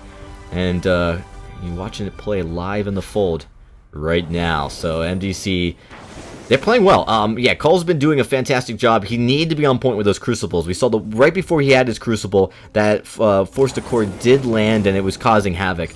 Now that he's got it, they haven't been able to land a single one. But what's really cool is Mixi's been able to time his reflex block appropriately. Yeah, both Mixi and Lone Delphi have reflex blocks of their own to deal with that Hellfire Brew. Right now, it looks like, yep, they're going to be... I'm out of sync. Because my game reconnected when my Wi-Fi kicked in to put me back on Wi-Fi instead of 4G. My game got out of sync on the gold miners, so the gold mine looked like it had no health left while they were still fighting it. Oh yeah, and it was just a little late getting down there. Another Hellfire Brew is coming out. Does look like Mixi's going to not be able to reflex block it. I'm surprised he chose not to because he had it up. There's a forced accord blocked by the Crucible. As they look just to clear this lane. Mixi, oh, he drops very low. And they know just how low he is, but they also unfortunately know that they cannot get on to him for that kill. That was... that's one of those situations where you just kind of laugh and say it was all planned, and internally you're just thanking your lucky stars. But there goes Lone Delphi trying to get some damage in. The Drifting Dark coming out from Mixi, but the rest of MDC are just a little bit too low for them to try and make anything happen. And they were a little bit too far behind. That wasn't a well-synchronized engagement from Lone Delphi, as the rest of his team wasn't in position to really help him make the most out of that push, so he ended up having to back away quickly. Maybe they're a little bit out of sync there, not quite on the same page. Definitely need to work on when Delphi goes in. The whole team needs to be ready to collapse on his target. It happened to decision here. Cole the Meek, you know, we've seen plenty of carries picking up early infusions. Cole the Meek actually now has a weapon infusion on the Ardent at level 10. Riezgo also having an infusion, but his is Crystal. So both of these captains picking up early infusions, as we do have Kraken up, and that's a large part of why. Nice Gauntlet will stun up Standard Solo. Can they capitalize? Yeah, we do see a little bit of a slowed reaction to Lone Delphi to be able to lock onto the Celeste. It looked like it lined up perfectly. He should have been able to get that sight on, but it just didn't connect. He must have been right outside of the range. I'm sure he's asking the same question. Oh my goodness, the Crucible in the bush as he was able to block that. Cole's been on point with that. Yeah, absolutely. You mentioned after that first hook that connected, once Colby got this Crucible, I don't believe another forced cord has landed onto MDC. He has been doing a phenomenal job of keeping his team safe. Yeah, and just being aware that, you know, Riezgo was coming up from that bush. He was right in sight. He was able to see it, but it was just so quick. And the positioning, it was a really great call by Riezgo to kind of utilize the forced cord at that moment. But Cole, he's just prepared for it. One step ahead. Nice vision getting put down by both sides, trying to get control over the middle of the map. Get later and later into this game, it becomes more and more important to be able to know where your opponent is. They spot out Riezgo, but know that the rest of the team cannot be far behind, and instead just back off. And well, there's going to be another forced accord. That was a good decision to throw it there, though, knowing that there is a high probability of not having a Crucible in the area because of the rotations that were coming through. So he was just off though. Yeah, it didn't connect. I think he was expecting Delphi to pop up above, like go right forward above the back, but I guess Delphi, seeing them come in, ultimately decided just to keep moving to the backside towards his jungle. And it played out. I don't know if he predicted a forced accord. I doubt it. I think it just happened to work out that way. And it definitely was advantageous because he was all by himself. It would have been catastrophic if he had gotten caught there. There's a lot of CC. There's actually a surprisingly good amount of CC on the side of Psionic, and they've been able to, you know, utilize it somewhat well when they can get kind of close onto one of the members of MDC, but so far, thanks to those Crucibles, the Force Accords haven't connected, and that really would be the tipping point for where their CC would be most effective. Well, they're gonna get to have another chance at that. Force Accord is off cooldown again. Everyone is grouped up around the middle here. You can see Junie just putting down some stars, the Heliogenesis, just to kind of set the stage for if a fight does happen. We did see Psychic Trap start up the Kraken a little bit earlier. Psionic Trap, sorry. Start up the Kraken a little bit earlier, but not going for it here now. Here comes another Hellfire Brew. Does land onto Mixi. Crucible coming out without having the Forced Accord thrown. That could be huge. It could be huge if they see it. The reflex block by Mixi, and the Vanguard keeps him away. Oh, Riezgo's got to be knocking himself. He had that one shot. Oh, and this time Lone Delphi is able to lock on. Nice attack slow too as he pops his. But Cold Meek very low. The Fountain comes out just at the last minute, and standing solo, the drops down. But this is going to be an ace here, going over the side of Psionic Trap. Wow! I mean, everything had to go right for Psionic Trap there. A big miscue to have that Crucible too early, which ultimately resulted in a little bit less defensive stats on the side of MDC in that fight, and they didn't have that Crucible to use. They really didn't need it for the Forced Accord though, Tasty, since that was just a solo Forced Accord attempt on the Mixi. Yeah, the Forced Accord went out onto Mixi. He blocked it himself, but it did mean that there was then no reflex block available to stop things like the Heliogenesis, or not the Core Clap, sorry, or the Quibble from Finn. So there were still stuns coming through, and a great job by Psionic Trap to get the ace, now unleash the Kraken. And they have an opportunity to get a lot of work done here against MDC. And they take the gold lead, and they've evened the objectives. This is a big push here for Psionic Trap, and a big surprise because up till now, MDC's been playing very well. I would say not as aggressive as they should. Nice Crucible coming out, but definitely well, as we do see. There's Mixi going to get the Vanguard to keep him above a certain amount of health, since those Hellfire Brew ticks are a little potent. And right now, Psionic Trap pushing very effective with this Kraken. Yep, Kraken not taking a whole lot of damage there on that first turret. They are going to continue moving on forward. Again, those Heliogenesis doing so much damage. Here's going to be the Gauntlet. Nice drop. Lands right onto Junie. Can they get this follow-up, though? They're trying to take down the Celeste. Nice Solar Storm, but it's not really going to do enough damage. And just like this, MDC are swinging back as they try to take down Mixi, but Mixi able to survive. And it's just going to be Riezgo on this Finn. He's going to be falling. And MDC can now go take out this Kraken after securing the ace. Yeah, they're going to get it, and they're not going to lose either of these crystal turrets, but that was a decent push for Psionic Trap. They got the 2 lane turrets gone. They've really put it, kind of a defensive stance here now on MDC, and showed, hey, you better not fall asleep on us. We're come here to play. Playing very, very well here. I think a few mistakes by MDC, specifically allowing themselves to get kind of so far over on the enemy side when that first team fight where they got aced, and allowing the Kraken to go up. Just seemed like, one of the biggest issue was we're seeing Lone Delphi on this Alpha not doing as much damage as he was doing before. So this is a problem, and even in the last fight, not seeing the kind of burst potential that we kind of came to see from that first team fight. And we're also seeing Mixi really struggling to do a lot of damage. We've got Aegises on both Riezgo and Junie, and so when he pops that Play Company, that Aegis from that perk of the Play Company is going to give his team more shield, specifically against that Crystal Mixi, so the Crystal Samuel. So that's definitely been the issue. Right now, Psionic Trap is really tanky. Yeah, they really are, but you got to look at the side of MDC for where their offense is coming from. You do have the Breaking Point and Broken Myths, so they're not going to have as much burst up front, but the longer the fights go, the longer they can stay alive, the more damage they are going to be dishing out. This is getting to a very tense point, 22 and a half minutes in. Deaths become all the more important because of how long those death timers are. It's not quite a one-team fight and you lose the game situation yet for the side of Psionic Trap, but it is very, very close. If they get a team fight, get an ace, grab the Kraken, then we could see them push in. Force Core does get blocked again. Oh man, they moved around that, did a good job. Force Cord and the Hellfire Brew at the same time. We do see, although the Hellfire takes a lot of damage, he's going to have to activate his Termination Protocol. Does a decent amount of damage, but not to any of the carries.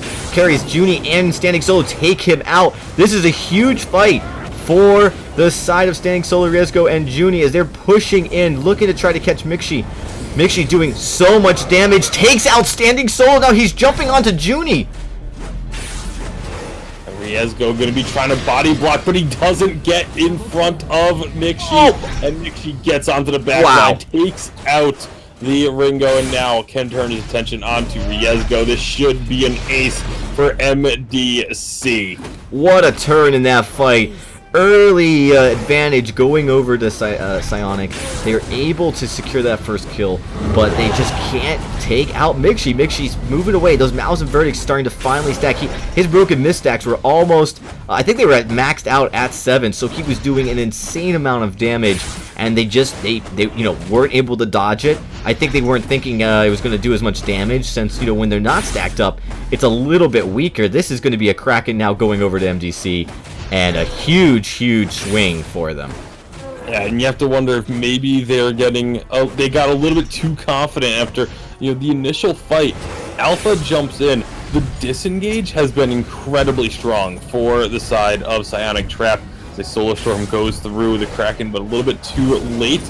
But that initial damage that they're able to get the disengage forces Alpha onto the back lines with no one there to help out. Mixi's shots and then get body blocked by the Finn.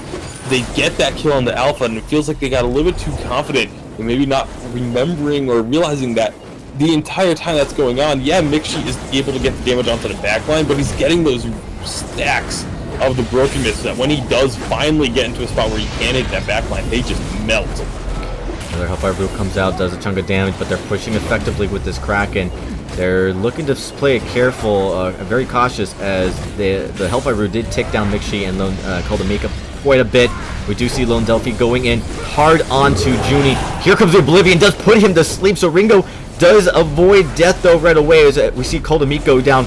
Ringo is dropped. It's just Standing Solo and Riesgo, but the Kraken's barreling down. The final turret is left standing still as we see the whole the Solar Storm coming in, and the Kraken, he's going onto the Crystal. Mixi's going to drop. Lone Delphi is probably going to fall right after this, but this Kraken is just seconds away from completing it. Delphi got back up and was able to use that the Prime Directive to get on the other side of the Crystal and finish off the game with Kraken. Incredible play there on both sides. A little couple of small mistakes from Psionic Trap really costing them heavily. I mentioned, the later the game goes, the more important those deaths are. The death timers were just a little bit too long for them to overcome. And MDC, definitely a bit of a shaky start. A shaky first game for them, was not convincing, but they do get the victory. Very well played. Yeah, it was definitely shaky, and we saw the mid game. Psionic Trap doing a good job. Probably just a lot of credit to the skill. We talked about, this is probably one of the strongest teams in the lower half of the bracket because of, the experience that these players all bring to the competitive side. So they definitely did a good job here, giving MDC a clear run for their money. Yeah. Yeah, and then with that, we're going to get ready for game number 2. Very impressive start here already with this final series of tonight. And MDC, they have to definitely hit the drawing boards, making sure they don't put themselves in that kind of position. But if you're Psionic Trap, you're feeling very good about how you're starting off this winter season against a team that's coming in with a lot of hype. We're going to take a quick break, but when we return, it's the last series, but maybe the last game if MDC can close it out, or can Psionic kick us to the first Game 3 of today? We'll find out after this break.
Ben, Sam, and Ken are on separate journeys to defeat the menacing Vile Dragon. But let's just say luck isn't on their side. If only there was a way for them to find each other and band together. Well, that's why there's Band. It's a mobile app that allows people to come together using common interests. With Band, you can find fellow gamers, chat, schedule gaming sessions, and conduct polls. Stage epic battles with friends while sharing videos and photos along the way. So try Band today. Band. Be together.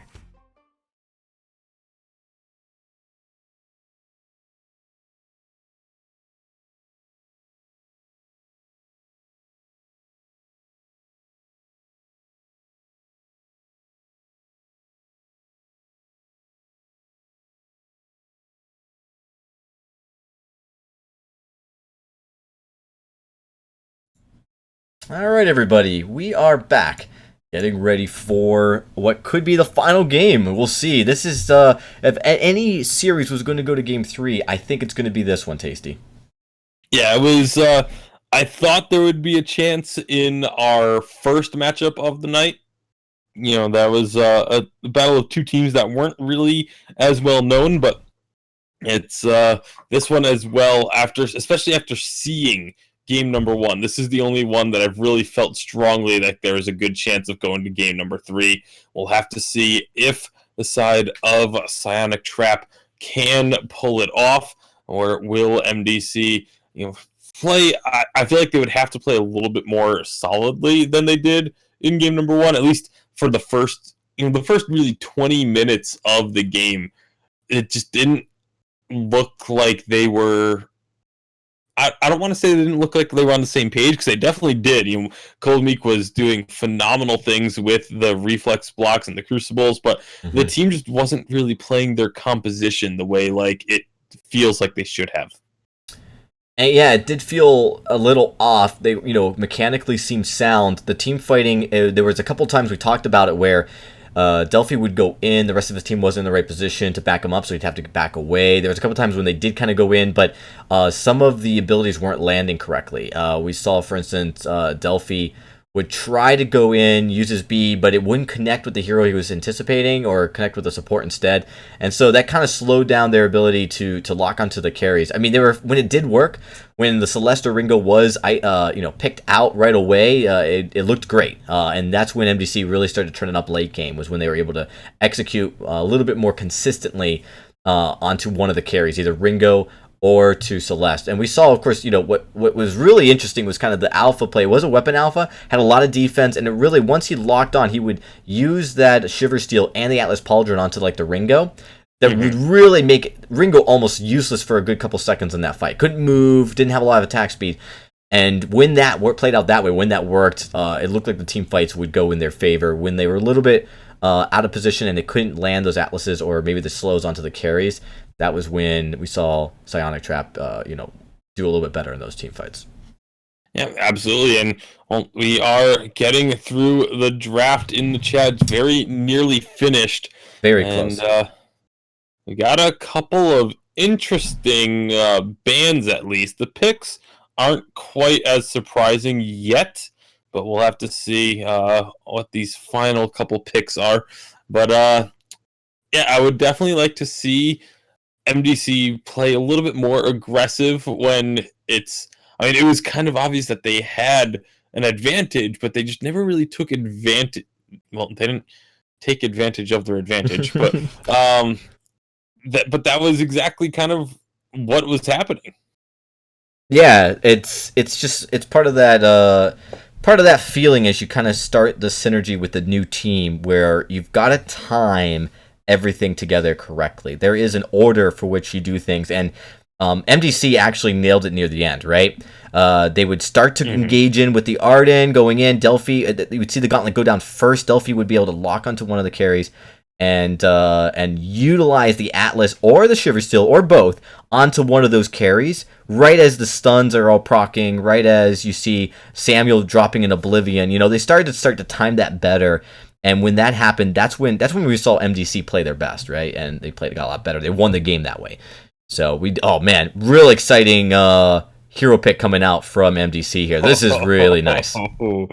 I've been waiting to see this happen in a competitive game for really since I saw this hero in the... Well, it's kind of giving it away, but you're going to see it in a couple seconds anyway. But I've been wanting to see this hero for a while.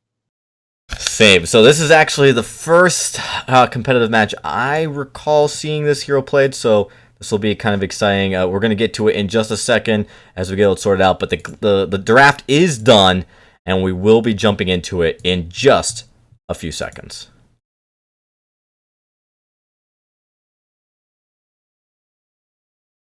All right, and that's ready, so we should be jumping in any moment.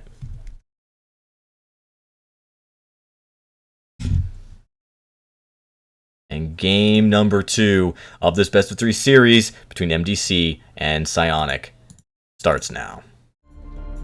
Yep, absolutely. The Petal and Finn getting banned away. I was really surprised to see that there was actually a Glaive ban mixed in there too. But here's the hero picks, and the final one, that is the one that I cannot wait for. The Idris coming through. MDC gonna pick this one up. Ever since, even before Idris was released, I got to get a little sneak peek of it at Worlds, and it blew my mind when I saw it getting messed around with on one of the private showings I was able to see from it, and I've just been absolutely hyped to see this hero. I don't know how well it's going to perform in competitive, but if Lone Delphi can make it work here, this is one of those heroes that there's such a high skill cap on it that it could absolutely take over a game in the right hands. And we're going to find out right now how that's going to work out. You do see the bans though: Glaive, Petal, Skyfin. Really fascinating bans. You know, a lot of emphasis. There's almost been always one support getting banned. We've seen Glaive and Petal banned quite a bit this actually today specifically. So we're definitely going to be looking at like how all the bans this week played out. Hopefully be able to break that down for you guys after this week to kind of give an idea of where we stand so far in this update. But all 3 members from both teams coming down to this jungle early. No fight breaks out though. No fight. Does look like it is going to be a weapon Idris. That was the one thing I was going to be really curious about as to the build path. But once it went into the jungle, I think that kind of solidifies the weapon path. You don't really want to be doing the crystal. I mean, not many people run the crystal Idris to begin with, but especially not out of the jungle. And we've really seen Samuel played exclusively in lane this season so far. We haven't seen any jungle Samuels like we kind of came used to seeing last season, even at the start of the season with 2.0. But now as we see the meta kind of develop so far here in North America, Samuel in the lane has been the go-to laner so far. Yeah, absolutely. It's had a lot of popularity, especially today, like you mentioned, but for now, it does look like there's going to be just that standard sort of, 2 members from each team up in the lane. Junglers just kind of left to their own devices. Yeah, and pretty standard rotation with both supports in the lane early on. No surprises there. And really no surprises, we talk about the composition, though we do see Standing Solo looking to go on this Ancient Treant. This is kind of risky. This is very risky, but looks like the Treant is actually going to be left alone now, and MDC should be able to clean this one off. So they say thanks for the leash, we'll take it from here, and that's a little bit extra gold going to Lone Delphi. Yeah, really odd decision by Junie, by Standing Solo. Wasn't needed. Junie gets locked up as he gets close to going down. He takes a lot of shots from that Samuel. Makes you going to have to fend off the Ardent on Riesgo. But not too bad. They all get out of there without a kill. But yeah, no kills yet. We kind of have seen this trend between these teams. But right now, Psionic Trap very low, very close to going down, especially Riesgo. Yeah, no kills yet, but there's been a bit more skirmishing here in the early goings. You got to see Lone Delphi coming in from the top rush, throwing out just misses that impale. Missed the impale. I think there would have been a kill if he had landed that. Yeah, almost certainly. They would have been able to follow it up quite well, but it didn't happen. So instead, they just rotate on down, check to see what there is to take, but they move back up and get the first blood, and looking for second blood as well. That will be Lone Delphi actually able to take that one with the chakram return hit, getting the kill. He's doing so much damage early on with just 2 weapon blades, so that's really not necessarily surprising. We know how much damage Idris can do, but as he starts to get closer to building that Sorrow Blade, you need to start focusing on defensive items. Standing Solo does have a little bit of armor early, but Riesgo and Junie opting for more shield support than armor, and I think they're going to probably have to switch that around quickly if they're going to be able to fend against this Idris early on. Well, I mean, they don't really have a great choice here, because either you're going to itemize against the Idris, or it's going to be against the Samuel. Like, if you itemize for one of them, the other's just going to be melting through your health. And so it's just a tough situation to be put into. There's the Frostburn already completed for Mikshi's Samuel. So, you know, maybe the shield is the right choice for now, although Lone Delphi is very close to finishing off Sorrow Blade, or being able to just go and pick up the Sorrow Blade. I shouldn't even really say finishing it, because he doesn't even have the components for it, but he's nearly able to just outright buy it at this point already. Yep. And he's going to be hitting like a truck.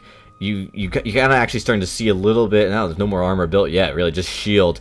And I know why they're focusing it. There's a lot of poke from Samuel that they have to contend with, but if that chakram hits just once or twice, it's going to hurt. Yep, and now with that Sorrow Blade completed, does mean Lone Delphi will be switched to having the blink on the A instead of the, or is it the A or is it B? I don't really know enough about Aegis because we haven't seen him much. I can't remember if the chakram is the A or the B ability, but either way, his dash is now a blink instead of an actual dash. So look for him to be able to make very aggressive plays. There they go, jumping on in. Chakram goes out, does not connect, but they still have a chance to try and take a kill onto Ardent. Nope, they're going to just grab the Treant and back out. Yeah, and it's his B that's his chakram. His A is his dash ability. And you're right, as it scales with weapon, he gets faster and faster to the point where it's a blink. Yep, and like once you have one Sorrow Blade in your inventory, it does become the blink.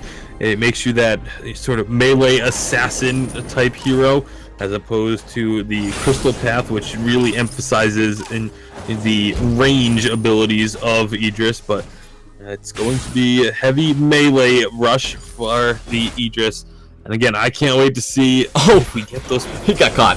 Standing Solo decimated here in the jungle as he went to go shop, and Idris saw him in the shop. And I don't think Standing Solo saw Idris, and he booted right into and used all 3 of his abilities at once. Completely destroyed him. Yeah, absolutely. There's going to be, look at the damage from that chakram just tearing through Junie. The turret does aggro, but they don't really seem to care. They're still pushing in, still getting damage on the turret and on their opponents. MDC looking strong here in game number 2. Oh, he's looking good. Root on Lone Delphi, but he comes back out of it. Gets that health from the Treant. His Chakram's up right now. He's low on energy. Doesn't get the double hit. Chakram's definitely more effective when it procs twice, and the way you can do it is getting the passing return. But they're going to be able to clear out this turret quickly here. Recall by the Ardent as Junie gets really low as well. Turret number 1 going over to MDC. The thing that's been interesting to me is that Lone Delphi has been frequently using the dash to jump forward initially and then throw the chakram, where you can make a synergy with that ability. If you throw the chakram, then dash as it's coming back, you can avoid catching the chakram and get another rebound throw on it. And his ultimate also allows for you to avoid catching it as well. You can get the chakram to bounce around. You can actually get up to 4 or 5 hits on one chakram, and it really does a ton of damage. The one play I really want to see is actually there's a way you can do it if you get an echo on the, assuming you're probably going to be doing a crystal Aegis if you're going for an echo, but you can actually use the chakram, echo it, throw another one, and then avoid catching both of them. You can have 2 chakrams just bouncing around and melting through people. I really want to see that come out. I doubt we're going to see it here today, but even just seeing Aegis at all is something I have been looking forward to. And he's definitely has some very noticeable power spikes. I'm not sure if a lot of teams figure out counters for him. We haven't seen him played a lot. So it's one of those things where you kind of hear from a lot of these competitive players how strong Idris is in certain cases, but just not showing up as often. Crystal Miner trolling all the way up to the part almost near the lane, as he does have a very long leash. Yeah, extremely long range on that Crystal Miner, but doesn't actually get involved this time around. But again, this kind of siege attempt from MDC, pushing up, trying to keep pressure on to Psionic Trap. And for now, they are the ones with a very clear advantage in this game. Can they capitalize? Yeah, they're doing a really great job so far. They're just not playing as aggressive as I think they could. A lot of that comes to Psionic Trap playing very careful, not trying to overextend, which is nice. You don't want to do that. Oh, nice Gauntlet. Does get the stun onto Lance. And then Lone Delphi takes a stun as well. Oh, he's getting melted. Fallon has to come out early to keep him alive. Fallon as well on the side of Psionic Trap as they are getting very low. But both teams looking to get the engage. Really good Gauntlet, Tasty. Yeah, really good Gauntlet to help stop that fight. That was a absolute saving grace for Stand-in solo, well, as he may have gone down. But nice job by MDC taking advantage of the situation. They know they had at least one recall coming through on their opposition, so they immediately move over to the gold miner and pick themselves up an immense gold payout. Now they may have a fight. Oh, never mind. They're backing away. Not today, or at least not right this second. As they are going to just push this lane. I think that's the right call. They don't need to be aggressive the entire time. We actually still don't see a lot of armor built. So this really strong power spike that Idris is going through would probably fall out if we see like Junie build a metal jacket. Probably won't be as effective. Standing solo still only has light armor, and Riesgo has no armor. I can't imagine how that's sustainable. They really need to start focusing on building some armor now, but I do understand their prioritization to get some of that shield so that at least they're not getting destroyed by the Samuel. Well, I think part of it is because of the fact that, Samuel has that AoE, so he could be hitting both members, whereas, Idris, other than the chakra, is largely just going to be hitting a single target. So whoever gets jumped on by Idris can just focus on trying to stay alive, whereas everyone has to worry about the damage coming out from Samuel. So it just makes a little bit more sense to me to get the shield right away. Obviously, like you said, the armor will be important, but you still need to also be building your damage. If you just build all defensive items right away, you're still not going to be able to win fights because you're just not going to dish out enough damage. And thus far, Psionic Trap has been doing a good job of avoiding a lot of these fights. Only 3 deaths in the first 11 minutes. Kind of, again, similar to game number 1, where was a very low kill game for the vast majority of it. And I find that surprising considering how much damage we saw MDC have over the enemy team, over Psionic Trap. We do see almost recalled away. Riesgo gets close to getting cut out, does avoid that damage, and moves out of what could have been its peril.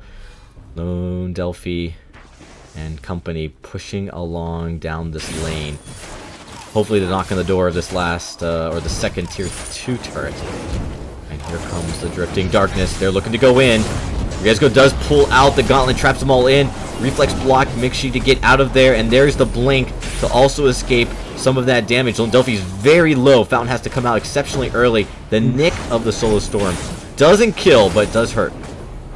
Yeah, it wasn't quite enough stars hitting Aegis, but they're still sticking around. Mixi's still very healthy because Samuel is just very difficult to take down. Aegis jumping back in. They find one kill. There's a double for the team. Can they get the triple? That will be the ace. They did lose out on Lone Delphi in the process, but none of that matters because they got an ace with minions right on the doorstep of that turret. It means that second turret is going down. They're going to continue pushing. They still have a few minions here, and it's not going to quite be this third turret going down as the respawns come through, but it is at least a little bit of damage, a little bit of pressure, and of course clearing out some of this jungle in their favor as well. MDC trying to break this game open.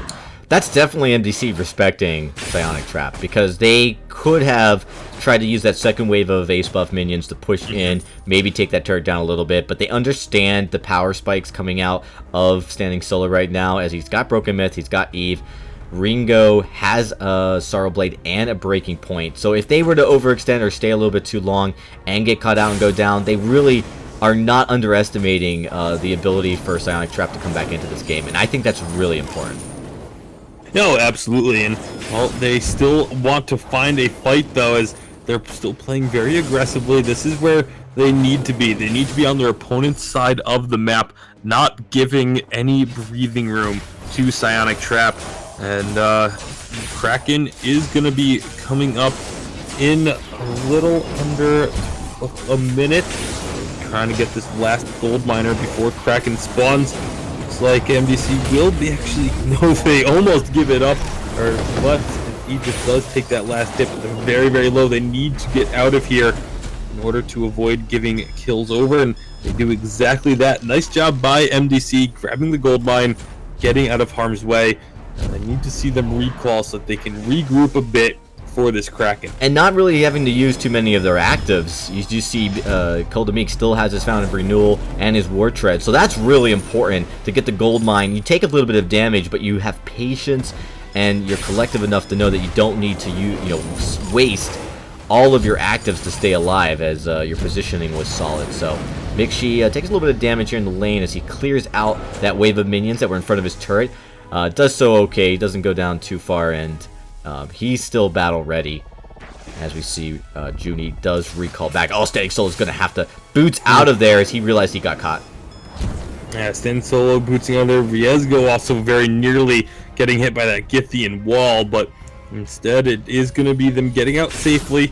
Everyone kind of resetting now. Kraken is on the fold, but it looks like MDC, they're just going to push in this wave a bit, because the further in you have these minions, the better chance you have of getting vision on your opponent as they either clear them out or just get spotted walking through. Yeah, and they've done a good job at, trying to keep the vision game close. I think Psionic Trap's done a good job too. There's a nice reflex block on the Hellfire Brew, so it's not going to do too much damage, but this weapon Ringo still packs a punch. That blink just to escape, as we actually see Psionic Trap wedged between Samuel and the rest of his team here. Samuel continuing to poke. This has really been the kind of this... Oh, he got Githian walled out of his gauntlet. He absolutely did, and now this is going to be the chase here for MDC, but Mixi is down. Idris will be able to find one kill. The answer on to Ringo.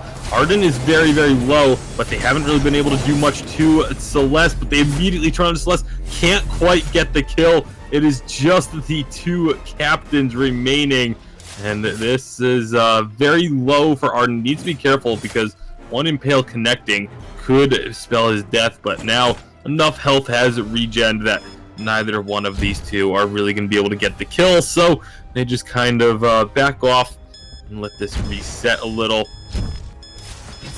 Riezgo, he has more than enough health, so he's just going to pop these scout traps. Yeah, seeing a chance to kind of clear some of the vision without going down. It needs to start thinking about backing away as the rest of his team is coming, and Riezgo is a little bit out of position here.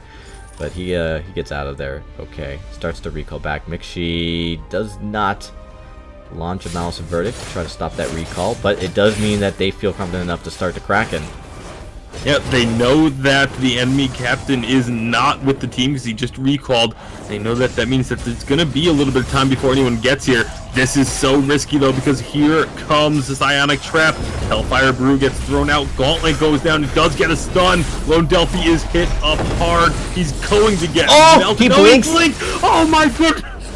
He blinked across the Solar Storm. He still ends up going down, but not before dealing a little bit more damage. Mixi continues to build those Broken Myth stacks. He hit the max 7 stacks needed to really start damaging the enemy team. But what that does mean is the Kraken was, in that process, and we kind of missed it, was stolen by Psionic Trap.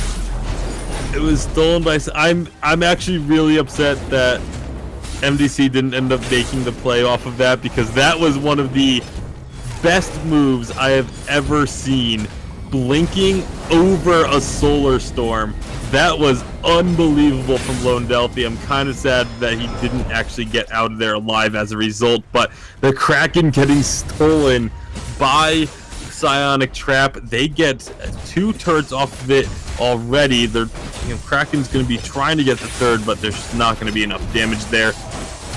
What an incredible turn of events there. What a crazy and amazing sequence that we just saw.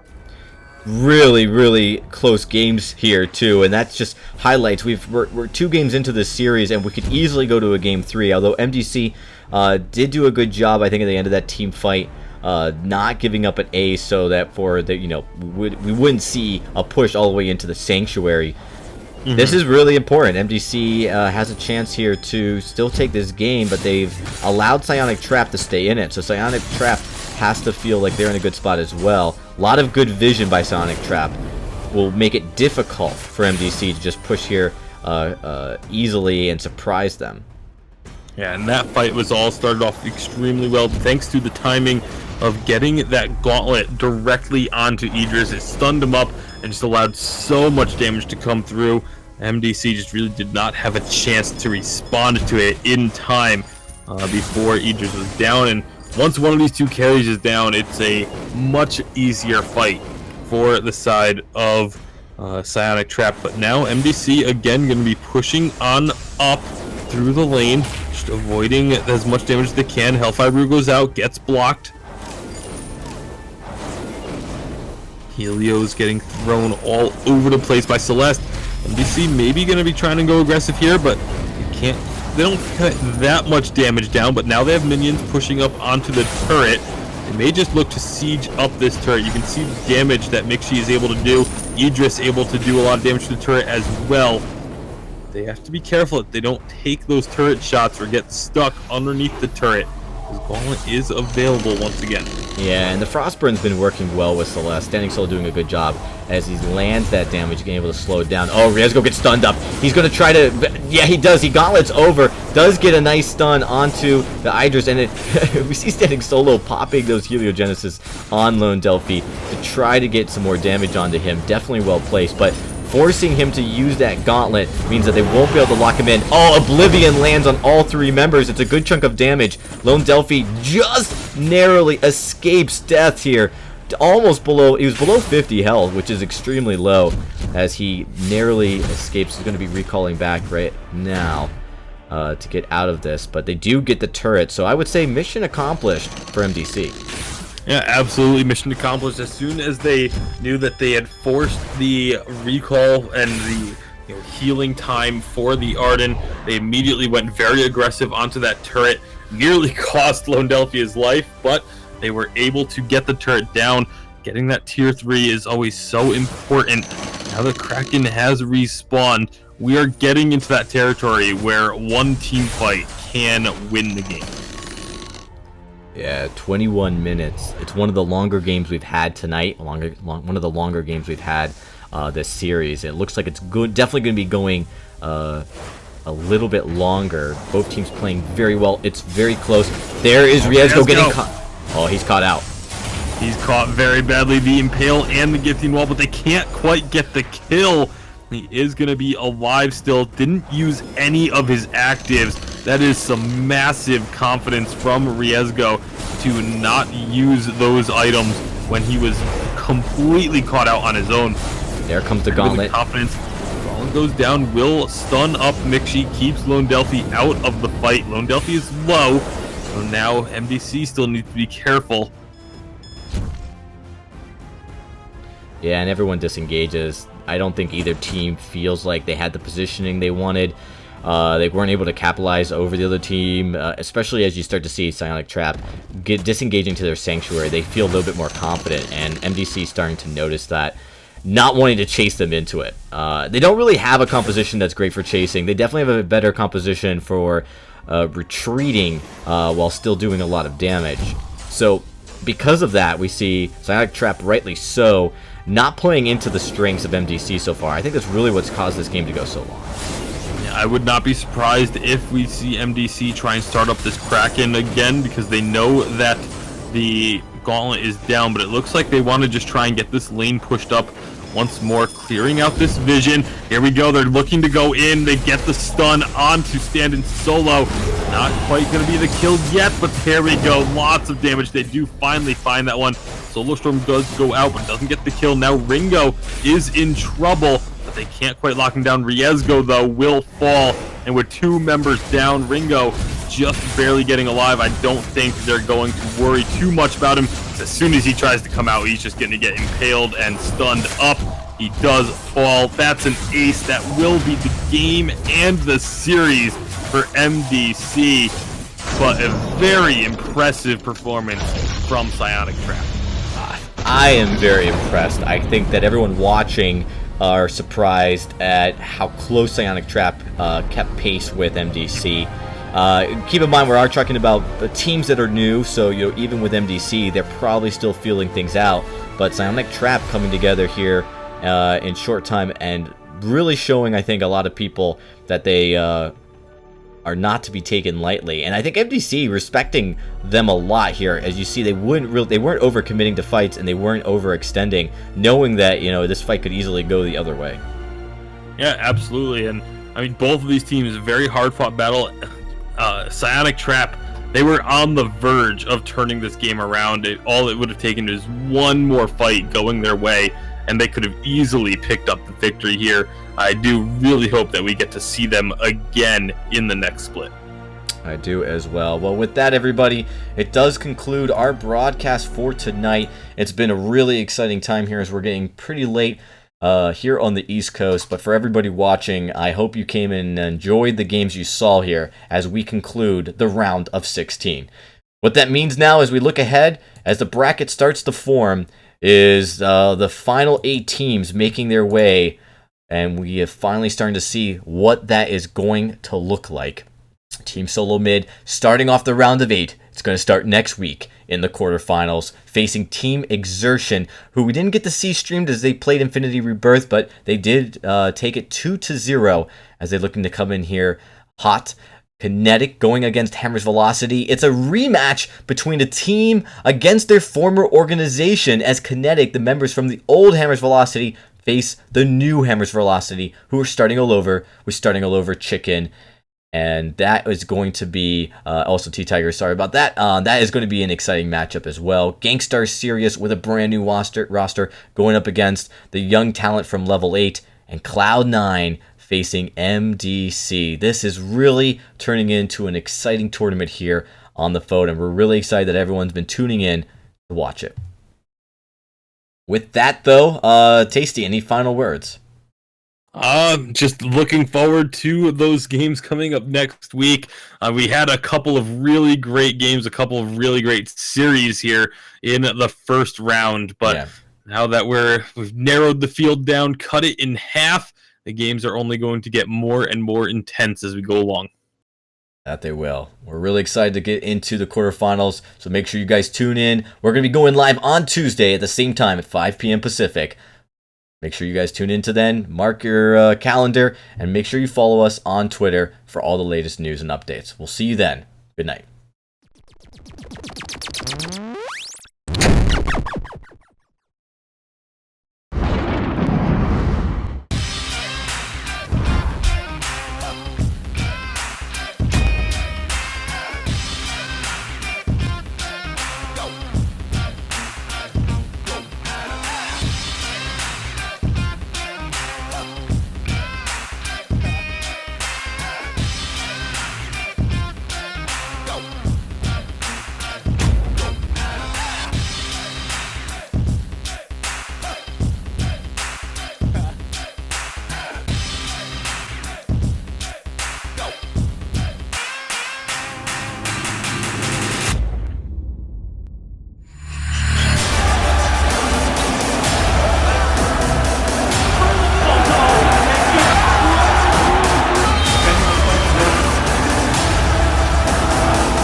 Ben, Sam, and Ken are on separate journeys to defeat the menacing Vile Dragon.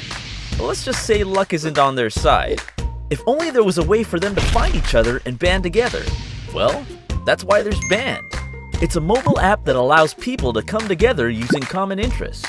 With Band, you can find fellow gamers, chat, schedule gaming sessions, and conduct polls. Stage epic battles with friends while sharing videos and photos along the way. So try Band today. Band. Be together.